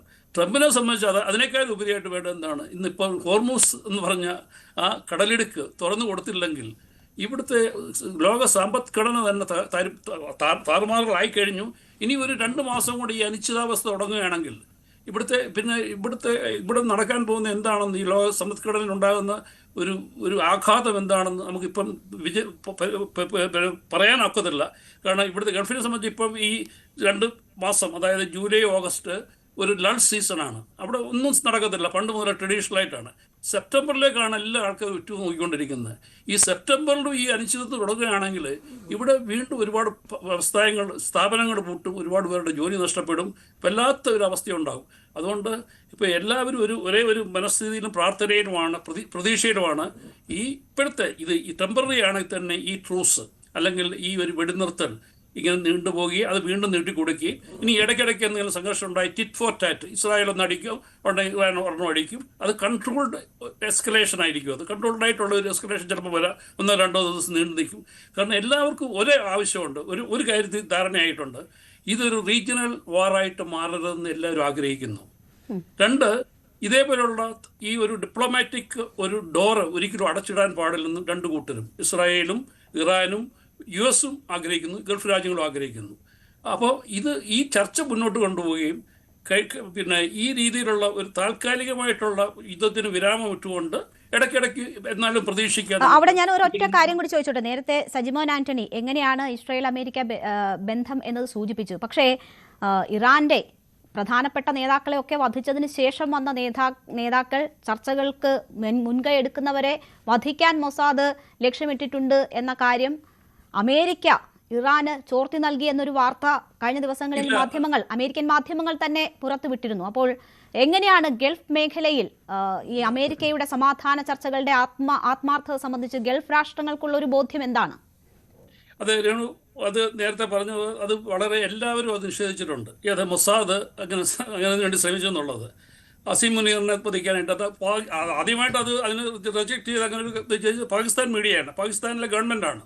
പാകിസ്ഥാൻ ഗവൺമെൻറ് പറയും അങ്ങനെ ഒരു സംഭവം ഉണ്ടായിട്ടില്ല, ഇതൊരു ബ്രസീലിയൻ ജേർണലിസ്റ്റിൻ്റെ ഭാവനാ സൃഷ്ടിയാണെന്നാണ് ആൾക്കാർ പറയുന്നത്. അപ്പം അങ്ങനെ ഒരു സംഭവം ഉണ്ടാകത്തില്ല, കാരണം അതിൻ്റെ ഒരു കാരണമില്ലല്ലോ. ഇസ്രായേലിന് ശരിയാണ് പാകിസ്ഥാനുമായിട്ട് സ്ഥായിയായിട്ടുള്ള വിരോധവും കാര്യങ്ങളൊക്കെ ഉണ്ടെങ്കിൽ തന്നെയും പാകിസ്ഥാൻ ഇവിടെ വലിയൊരു റോള്, വളരെ ക്രിയാത്മകമായിട്ടുള്ള വളരെ പോസിറ്റീവായിട്ടുള്ള റോള് ഇപ്പോഴത്തെ ഈ അവസ്ഥ, ഈ യുദ്ധത്തെ ഡീഎസ്കലേറ്റ് ചെയ്യുന്നതിൽ ഇപ്പോഴത്തെ അവസ്ഥയിലേക്ക് കൊണ്ടുവരുന്നില്ല അവർ വഹിച്ചു എന്നുള്ളത് ആർക്കും തർക്കിക്കാനൊക്കത്തില്ല അതിനെക്കുറിച്ച്. അത് വളരെ തർക്കത്തിന് അതീതമായിട്ടുള്ള കാര്യമാണ്. അവർ അത്രമാത്രം ചെയ്തു. ഇന്ത്യക്ക് ചെയ്യാവുന്ന ഒരു കാര്യമായിരുന്നു. ഇന്ത്യ ആ അവസരം ഇന്ത്യ നഷ്ടപ്പെടുത്തി. എന്തുകൊണ്ടാണെന്ന് ഇപ്പോഴും ഒരു ചോദ്യചിഹ്നമായിട്ട് എന്നെ നിൽക്കുകയാണ്. കാരണം ഇസ്രായേലുമായിട്ടും ഇറാനുമായിട്ടും എല്ലാം ഈ ഗൾഫ് രാജ്യങ്ങളുമായിട്ടും എല്ലാം നല്ല ബന്ധങ്ങളുള്ള ഈ ഇന്ത്യക്ക് എന്തുകൊണ്ട് ഈ അവസരം നഷ്ടപ്പെട്ടു? അവരെന്തുകൊണ്ട് അവസരത്തിന് ഉയരാൻ തയ്യാറാകുന്നതോടെ എന്നെ ഇപ്പോഴും അലട്ടുന്നൊരു പ്രശ്നമാണ്. പിന്നെ ട്രംപിൻ്റെ ഭാഗത്തു നിന്നുള്ള കാര്യങ്ങൾ, ജൽപ്പനങ്ങൾ, അത് ഒരു രാഷ്ട്ര തലവന് ഒരിക്കലും യോജിക്കാത്ത പല കാര്യങ്ങളും അത് ചെയ്യും. ചിലപ്പം മനഃപൂർവ്വം, ചിലപ്പോൾ എനിക്ക് തോന്നി അത് ഇദ്ദേഹം ഡെലിബറേറ്റായിട്ട് ചെയ്യുന്നതാണ്. ഇറാറ്റിക്കായിട്ട്, എക്സെൻട്രിക്കായിട്ട്, പിന്നെ ചില സമയത്ത് ഇറാഷണലായിട്ട്, യുക്തിഹരിതമായിട്ട് ചില കാര്യങ്ങൾ പറയും. അത് എനിക്ക് തോന്നുന്നത് പലരും പറയുന്നത് അത് വേറെ പല കാര്യങ്ങളും മുൻകൂട്ടി കണ്ടുകൊണ്ട് അദ്ദേഹം ചെയ്യുന്നതാണ്. എങ്കിലും അതുകൊണ്ട് ട്രംപിൽ നിന്ന് ഇങ്ങനെയുള്ള കാര്യങ്ങൾ ഇനിയും പ്രതീക്ഷിക്കുക. എനിക്ക് അതിനകത്ത് കേട്ടിട്ട് വലിയ ഞെട്ടലൊന്നും ഉണ്ടായില്ല. കാരണം ഇതിനേക്കാളും വലിയ കാര്യങ്ങളും അബദ്ധങ്ങളും വേറെ ഒരുപാട് മോശമായ ലാംഗ്വേജ് ഉപയോഗിച്ചുകൊണ്ടുള്ള പല പ്രസ്താവനയോടും അദ്ദേഹം പബ്ലിക്കായിട്ട് ഇറങ്ങിയിട്ടുണ്ട്. അപ്പം ജനങ്ങൾ അതുമായിട്ട് അങ്ങ് പൊരുത്തപ്പെട്ടു പോയി. ഇനി അതുകൊണ്ട് അവരെ സംബന്ധിച്ചുകൊണ്ട് ട്രംപിനെ നിങ്ങളാരും വിചാരിക്കുന്നത് അവരാരും വെറുക്കാനും പോകുന്നില്ല. ഇതാണ് അദ്ദേഹത്തിൻ്റെ സ്വഭാവം, ഇതാണെന്ന് അറിഞ്ഞുകൊണ്ട് അവരതൊക്കെ അങ്ങ് സഹിക്കുകയാണ്, ആ ത്രഷോൾഡിൽ എത്തിയിരിക്കുകയാണ്. അപ്പോൾ അതുകൊണ്ട് പിന്നെ ട്രംപ് ഇനിയും ഭാവിയിൽ ഇതേപോലെ പല ജൽപ്പനങ്ങളും പല കാര്യങ്ങളും പറയുന്നതിന് ഒരു അടിസ്ഥാനമില്ലാതെ ചിലപ്പോൾ പെട്ടെന്ന് മാറ്റി പറയും. മാറ്റി പറയാനും അവകാശവാദങ്ങൾ ഉന്നയിക്കാനും ഇല്ലാത്തത് പറയാനും ഒന്നും മടിയില്ലാത്ത വ്യക്തിയായി ട്രംപ് മാറിയിരിക്കുന്നു. വീണ്ടും പ്രതീക്ഷിക്കാതെ കൂടുതലായിട്ട്. ഡോക്ടർ മോഹൻ വർഗീസ്, നോക്കൂ, ഇവിടെ ഇപ്പോൾ ഇറാൻ ഇനിയും ഫ്യൂണറൽ ചടങ്ങുകളുണ്ട്. 9th വരെ നീണ്ടു നിൽക്കുന്നതാണ് ഈ ഫ്യൂണറൽ ചടങ്ങുകൾ. അത് സമാധാനപരമായി പൂർത്തിയാക്കണം എന്നതാണ് ലോകം പ്രതീക്ഷിക്കുന്നത്. അങ്ങനെ തന്നെ എല്ലാവരും ആഗ്രഹിക്കുകയും ചെയ്യുന്നുണ്ട്. ഇത് ഇറാനെ സംബന്ധിച്ച് ഈ സംസ്കാര ചടങ്ങുകൾ തീർത്തെടുക്കുക എന്നത് ഒരു ടേണിംഗ് പോയിന്റ് ആയിരിക്കുമെന്ന് താങ്കൾ കരുതുന്നുണ്ടോ? ഇറാനിലെ ജനത എങ്ങനെ ഭരണകൂടത്തിനൊപ്പം ഉറച്ചു നിൽക്കുന്നു എന്നത് ലോകത്തെ കാണിക്കുകയാണ്. അവിടെ ഇപ്പോൾ ഇന്ത്യ ഉൾപ്പെടെയുള്ള രാഷ്ട്രങ്ങളുടെ പ്രതിനിധികൾ ഈ സംസ്കാര ചടങ്ങിൽ പങ്കെടുക്കുന്നുണ്ട്. അതൊരു തരത്തിൽ ലോകത്തിൻ്റെ ഇറാനോടുള്ളൊരു ഐക്യപ്പെടൽ കൂടിയാണ്. അപ്പോൾ അതിനൊക്കെ ശേഷം അത് മാത്രവുമല്ല, ഇറാന്റെ പുതിയ ഭരണകൂടം എന്നത് എത്രമാത്രം സ്ട്രോങ് ആണ്, എത്രമാത്രം സഡൻ ആയിട്ടുള്ള റിയാക്ഷൻസ്, പ്രതികരണങ്ങൾ നടത്താൻ കേപ്പബിൾ ഉള്ള ഭരണകൂടമാണ് എന്നതുകൂടി തെളിയിക്കപ്പെട്ടിരിക്കുകയാണ്. ഇതൊരു നിർണായക ഘട്ടമാണ്. ഇതിന് ശേഷമുള്ള ഇറാന് ആ ഒരു ടേണിംഗ് പോയിന്റ് തന്നെ സൃഷ്ടിക്കുന്ന ഒരു ഘട്ടമാണ് ഇത് എന്ന് താങ്കൾ കരുതുന്നുണ്ടോ? തീർച്ചയായും ഇതൊരു നിർണായക ഘട്ടം തന്നെയാണ്, ടേണിംഗ് പോയിന്റ് ആണെന്ന് വേണമെങ്കിൽ പറയാം. ശവസംസ്കാര ചടങ്ങുകൾ അവസാനിക്കുന്ന 9-ാം തീയതി, ജൂലൈ മാസം 9-ാം തീയതിക്ക് ശേഷം വീണ്ടും ഇറാൻ ഒരിക്കൽ കൂടി ഒന്ന് റീസ്റ്റോക്ക് ചെയ്യും എന്ന് ചിന്തിക്കുന്നവർ അനേകരാണ്. കാരണം ഇതൊരു ചടങ്ങാണ്, ഇതൊരു വലിയൊരു പ്രതിബന്ധത്തെ, ഒരു വെല്ലുവിളിയെ ഒരു വലിയ സാധ്യതയാക്കി മാറ്റിയെടുത്തുകൊണ്ടിരിക്കുകയാണ് ഇറാൻ. ഇപ്പോൾ ഇതൊരു ശവസംസ്കാര ചടങ്ങാണ്. അവിടെ സാധാരണഗതിയിൽ ഇപ്പോൾ നമ്മൾ വളരെയധികം ഡിബേറ്റ് ചെയ്തു, ഇസ്രയേലിൻ്റെ ഏതെങ്കിലും ഒരു രീതിയിലുള്ള ആക്രമണം ഉണ്ടാകാം, ടാർഗറ്റഡ് അറ്റാക്ക് ഉണ്ടാകാം, ലീഡർഷിപ്പിന് നേരെ, ആണവ ശാസ്ത്രജ്ഞന്മാർക്ക് നേരെ, അല്ലെങ്കിൽ രാഷ്ട്രീയ നേതാക്കൾക്ക് നേരെ, IRGCയുടെ തലപ്പത്തുള്ള ആളുകൾക്ക് നേരെ ഒക്കെ ടാർഗറ്റഡ് അറ്റാക്ക് ഉണ്ടാകാം. അതൊക്കെ വൾണറബിലിറ്റി വല്ലാതെ എക്സ്പോസ്ഡ് ആകുന്ന സമയമാണ്. അക്യുലർ ഹീൽ പലപ്പോഴും റിവീൽഡ് ആകുന്ന സമയത്താണ് അറ്റാക്ക് ഉണ്ടാവുക. അത് ഉണ്ടാവില്ല എന്നൊന്നും പറയാൻ നമ്മൾ ആരും ആളല്ല. പക്ഷേ അങ്ങനെ ഒരു കാര്യം സംഭവിക്കാൻ സാധ്യത വളരെ കുറവാണെന്ന് തന്നെയാണ് ഇറാൻ വിചാരിക്കുന്നത്. കാരണം ഇതുവരെ ലോകം ക്ഷമിച്ചും സഹിച്ചും ഒക്കെ നിന്നു. ചൈനയും റഷ്യയും ഉൾപ്പെടെയുള്ള രാജ്യങ്ങളൊക്കെ പരമാവധി സംയമനം പാലിച്ചു. അവരൊക്കെ തത്വത്തിൽ ഇറാൻ പക്ഷത്ത് തന്നെയാണ്. ഒളിഞ്ഞും തെളിഞ്ഞും ഇറാന് സാങ്കേതിക വിദ്യയോ അല്ലെങ്കിൽ വലിയ രീതിയിലുള്ള മറ്റ് ടെക്നോ ഇൻപുട്സോ നൽകിയിട്ടുണ്ട് എന്നതും വസ്തുതയാണ്. പക്ഷേ ചില ലക്ഷ്മണ രേഖകൾ ലംഘിക്കാൻ പാടില്ല. അതുകൊണ്ട് ഈ 9-ാം തീയതി വരെ കാര്യമായ അങ്ങനെ അറ്റാക്കൊന്നും ഉണ്ടാവില്ല എന്നാണ് സൂചന. അത് മാത്രമല്ല, ഒരു സംഭവം കൂടി, കാരണം എൻ്റെ ശ്രദ്ധയിൽപ്പെട്ട ഒരു സംഭവം കൂടി പറയുകയാണ്. ഇസ്ലാമാബാദിൽ നിന്നും ചർച്ച കഴിഞ്ഞ് മടങ്ങി ടെഹ്റാനിലേക്ക് പോയ ഈ നെഗോഷിയേറ്റേഴ്സ്, ഇറാൻ്റെ നേതാക്കൾ അവരുടെ വിമാനത്തിന് ചുറ്റും ഇസ്രയേലി വിമാനങ്ങൾ വട്ടമിട്ട് പറന്നതായി റിപ്പോർട്ടുണ്ട്. അപ്പോൾ ടെഹ്റാനിൽ ഇറങ്ങേണ്ട വിമാനം മഷാദിലേക്ക് തിരിച്ചുവിടേണ്ടി വന്നു എന്നതും റിപ്പോർട്ടുകളിലുണ്ട്. അപ്പോൾ ഇതൊക്കെ ശരിയാണ് എങ്കിൽ ഏതറ്റം വരെ പോയും നേതൃത്വത്തെ ഒന്നൊന്നായി ഒരിക്കലൊരു മാസ് കില്ലിങ് ഉണ്ടാവില്ല. അത് വലിയ ലോക പൊതുജനാഭിപ്രായത്തെ ഇസ്രായേൽ എതിരാക്കും. അതുകൊണ്ട് ഇസ്രായേൽ ആഗ്രഹിക്കുന്നത് ഒരു രീതിയിലും ഇറാൻ്റെ ഒരു നേതാവും, അതായത് ഏത് രംഗത്താണെങ്കിലും മിലിറ്ററി ആകട്ടെ, പൊളിറ്റിക്കൽ സ്പെക്ട്രം ആയിക്കൊള്ളട്ടെ, അല്ലെങ്കിൽ ടെക്നോളജി ആയിക്കൊള്ളട്ടെ, ഒരിടത്തും നേതൃത്വം ഉണ്ടാകരുത്. അവർ ടെൻറ്ററ്റീവ് ആയിരിക്കണം. അത് ഈ സമയത്ത് എല്ലാവരും പുറത്ത് വന്നെങ്കിലല്ലേ പറ്റൂ. ഒരു രീതിയിൽ അല്ലെങ്കിൽ മറ്റൊരു രീതിയിൽ എല്ലാവരും പല ഒളിയിടങ്ങളിൽ നിന്നും അല്ലെങ്കിൽ വളരെ ഗാർഡഡായിരിക്കുന്ന ആളുകൾ പലരും പുറത്തു വരണം. അത് മാത്രമല്ല IRGCയുടെ ഒരു കമാൻഡർ കഴിഞ്ഞ ദിവസം മരണപ്പെട്ടു എന്ന് കരുതിയിരുന്ന ഒരു കമാൻഡർ ഇപ്പോൾ കഴിഞ്ഞ ദിവസം പരസ്യമായി വെളിയിൽ വരികയാണ്. അപ്പോൾ അങ്ങനെ നൂറുകണക്കിന് ആളുകൾ വെളിയിൽ വരുന്നു. ഇതെല്ലാം തന്നെ വലിയ ഒരു സുരക്ഷാ ഭീഷണി അവിടെയുണ്ട്. പക്ഷേ 9-ാം തീയതി കഴിഞ്ഞ് എന്താണ് ഇറാൻ പറയാൻ പോകുന്നത്? അതാണ് ലോകം ചർച്ച ചെയ്യുന്നത്. കാരണം ഒരിക്കൽ കൂടി കഠിനമായ നിലപാട് ഹോർമൂസ്, ഞാൻ എഗ്രി ചെയ്യുന്നു, ഹോർമൂസ് തന്നെയാണ്. വിഷയമൊക്കെ അങ്ങ് ബാക്ക് ബേണറിൽ പോയി കഴിഞ്ഞു. ഹോർമൂസ് തന്നെയാണ് ഇപ്പോൾ വിഷയം. അവിടെ പരമാവധി ഹോക്കിഷ് നിലപാട് തന്നെയായിരിക്കണം. ഹോർമൂസ് ഇറാൻ്റെ സ്വാധീന മേഖലയായി തുടരണമെന്ന കാര്യത്തിൽ ഇറാൻ വിട്ടുവീഴ്ച ചെയ്യാൻ ഒരു സാധ്യതയുമില്ല. പരമാവധി സാധ്യത എന്ന് പറയുന്നത് സ്വാധീന മേഖലയാകും. ഇറാൻ നിശ്ചയിച്ച ചാർട്ട് ചെയ്ത ഒരു ട്രാക്കിലൂടെ മാത്രമേ, കപ്പൽ പാതയിലൂടെ മാത്രമേ കപ്പലുകൾ സഞ്ചരിക്കാനാവൂ. ഒരുപക്ഷെ ഈ 60 ദിവസം കഴിഞ്ഞതിന് ശേഷം ചെറിയ രീതിയിലുള്ള ചുങ്കം പിരിക്കാനുള്ള ഒരു അനുവാദം കൂടി ഒരു കരാറിലൂടെ ഇറാൻ വാങ്ങിയെടുത്താൽ പിന്നെ ഇറാനെ തിരിഞ്ഞ് പിടിച്ചാൽ കിട്ടാത്ത രീതിയിലേക്ക് പോവുകയാണ്. ഇതൊന്നും ഗൾഫ് രാജ്യങ്ങളൊന്നും ആഗ്രഹിക്കുന്ന കാര്യമല്ല.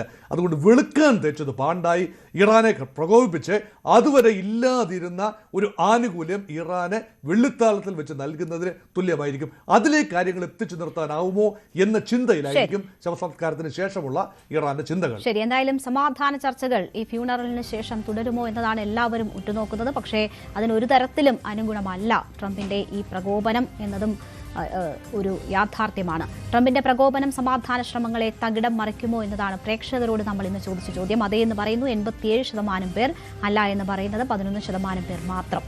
വളരെ നന്ദി. ചർച്ചയിൽ പങ്കെടുത്ത എല്ലാ അതിഥികൾക്കും. പ്രൈം ഡിബേറ്റ് പൂർണ്ണമാകുന്നു. നമസ്കാരം.